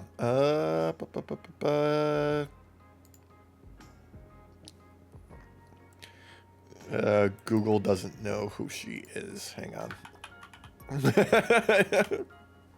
Shotzi Blackheart. Yeah. MLW. Yeah, it was MLW. Yeah, she's the featherweight champion. Hell yeah.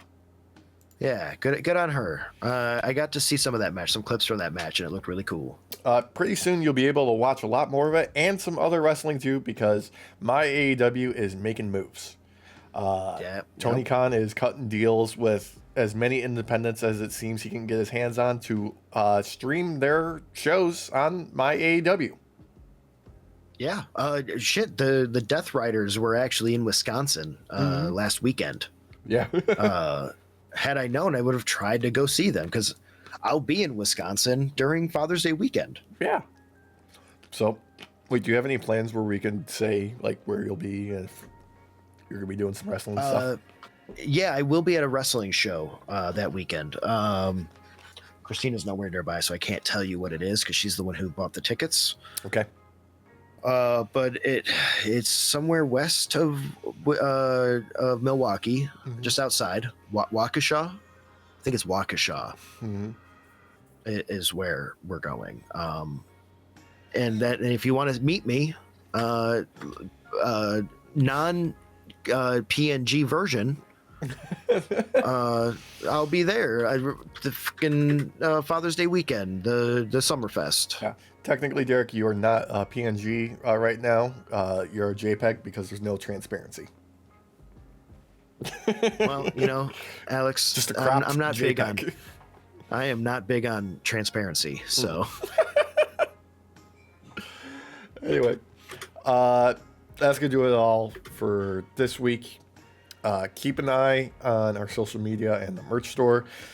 I have been building the backstage stuff to do limited and time release drops on the merch store. So, way it's gonna work in the future is there will be a password protected page, and we will drop the password when we feel like it for products that will be available for maybe 72 hours at the most in limited quantities. Hell yeah. So keep an eye on at nightoff pod everywhere for more information. Exactly. And buy stuff. Buy more. Yeah. But not too much because I have to front the money on this, so I don't want to break the bank. Just please. Yeah. Oh, okay. I think I want to say it's Brew City Wrestling Slam Fest event is where I'll be. Brew City Wrestling. I think that's Waukesha Elks Lodge. Saturday, June 20th. Yeah, I think that's the one I'm going to. I think that's the one we're going to. The No Clowning Around show. Well, I shouldn't be invited then because I am a fucking clown. Yeah. Brothers of Funstruction, Preston Palmer, Miles Mason, Aiden Grimm, and Demented Chucky Bates. That's not good. He should get his brain looked at. Yep. Saturday, June 20th, doors at 6:45. Show starts 7:30. There you go. Yep. I believe that's the one we're going to be at. If not, we'll do something about that. Yeah. Well, it's we got a couple weeks, so if I will clarify in the next one. There we go. We'll see you for that one. Until then, remember to like, comment, share, subscribe, do an engagement, hit all the buttons. We really appreciate it. Hit the links in the description below for our merch store, which is now nightoffpod.com/store, our subreddit, our Discord, all the fun places you can find us online at nightoffpod everywhere. Only thing left to do is say goodnight to JPEG Derek. Buenas noches, JPEG Derek. It's so funny because I can't time things by what you do. Yeah, you can't. You're not allowed to right now at this moment. No. Because you have no idea. I'm going to say this, but if you're out there in River Glen and you're going to see a Space Jam at the Waukesha River Glen Christian Church campus, let me know how it goes. What he said. Yeah.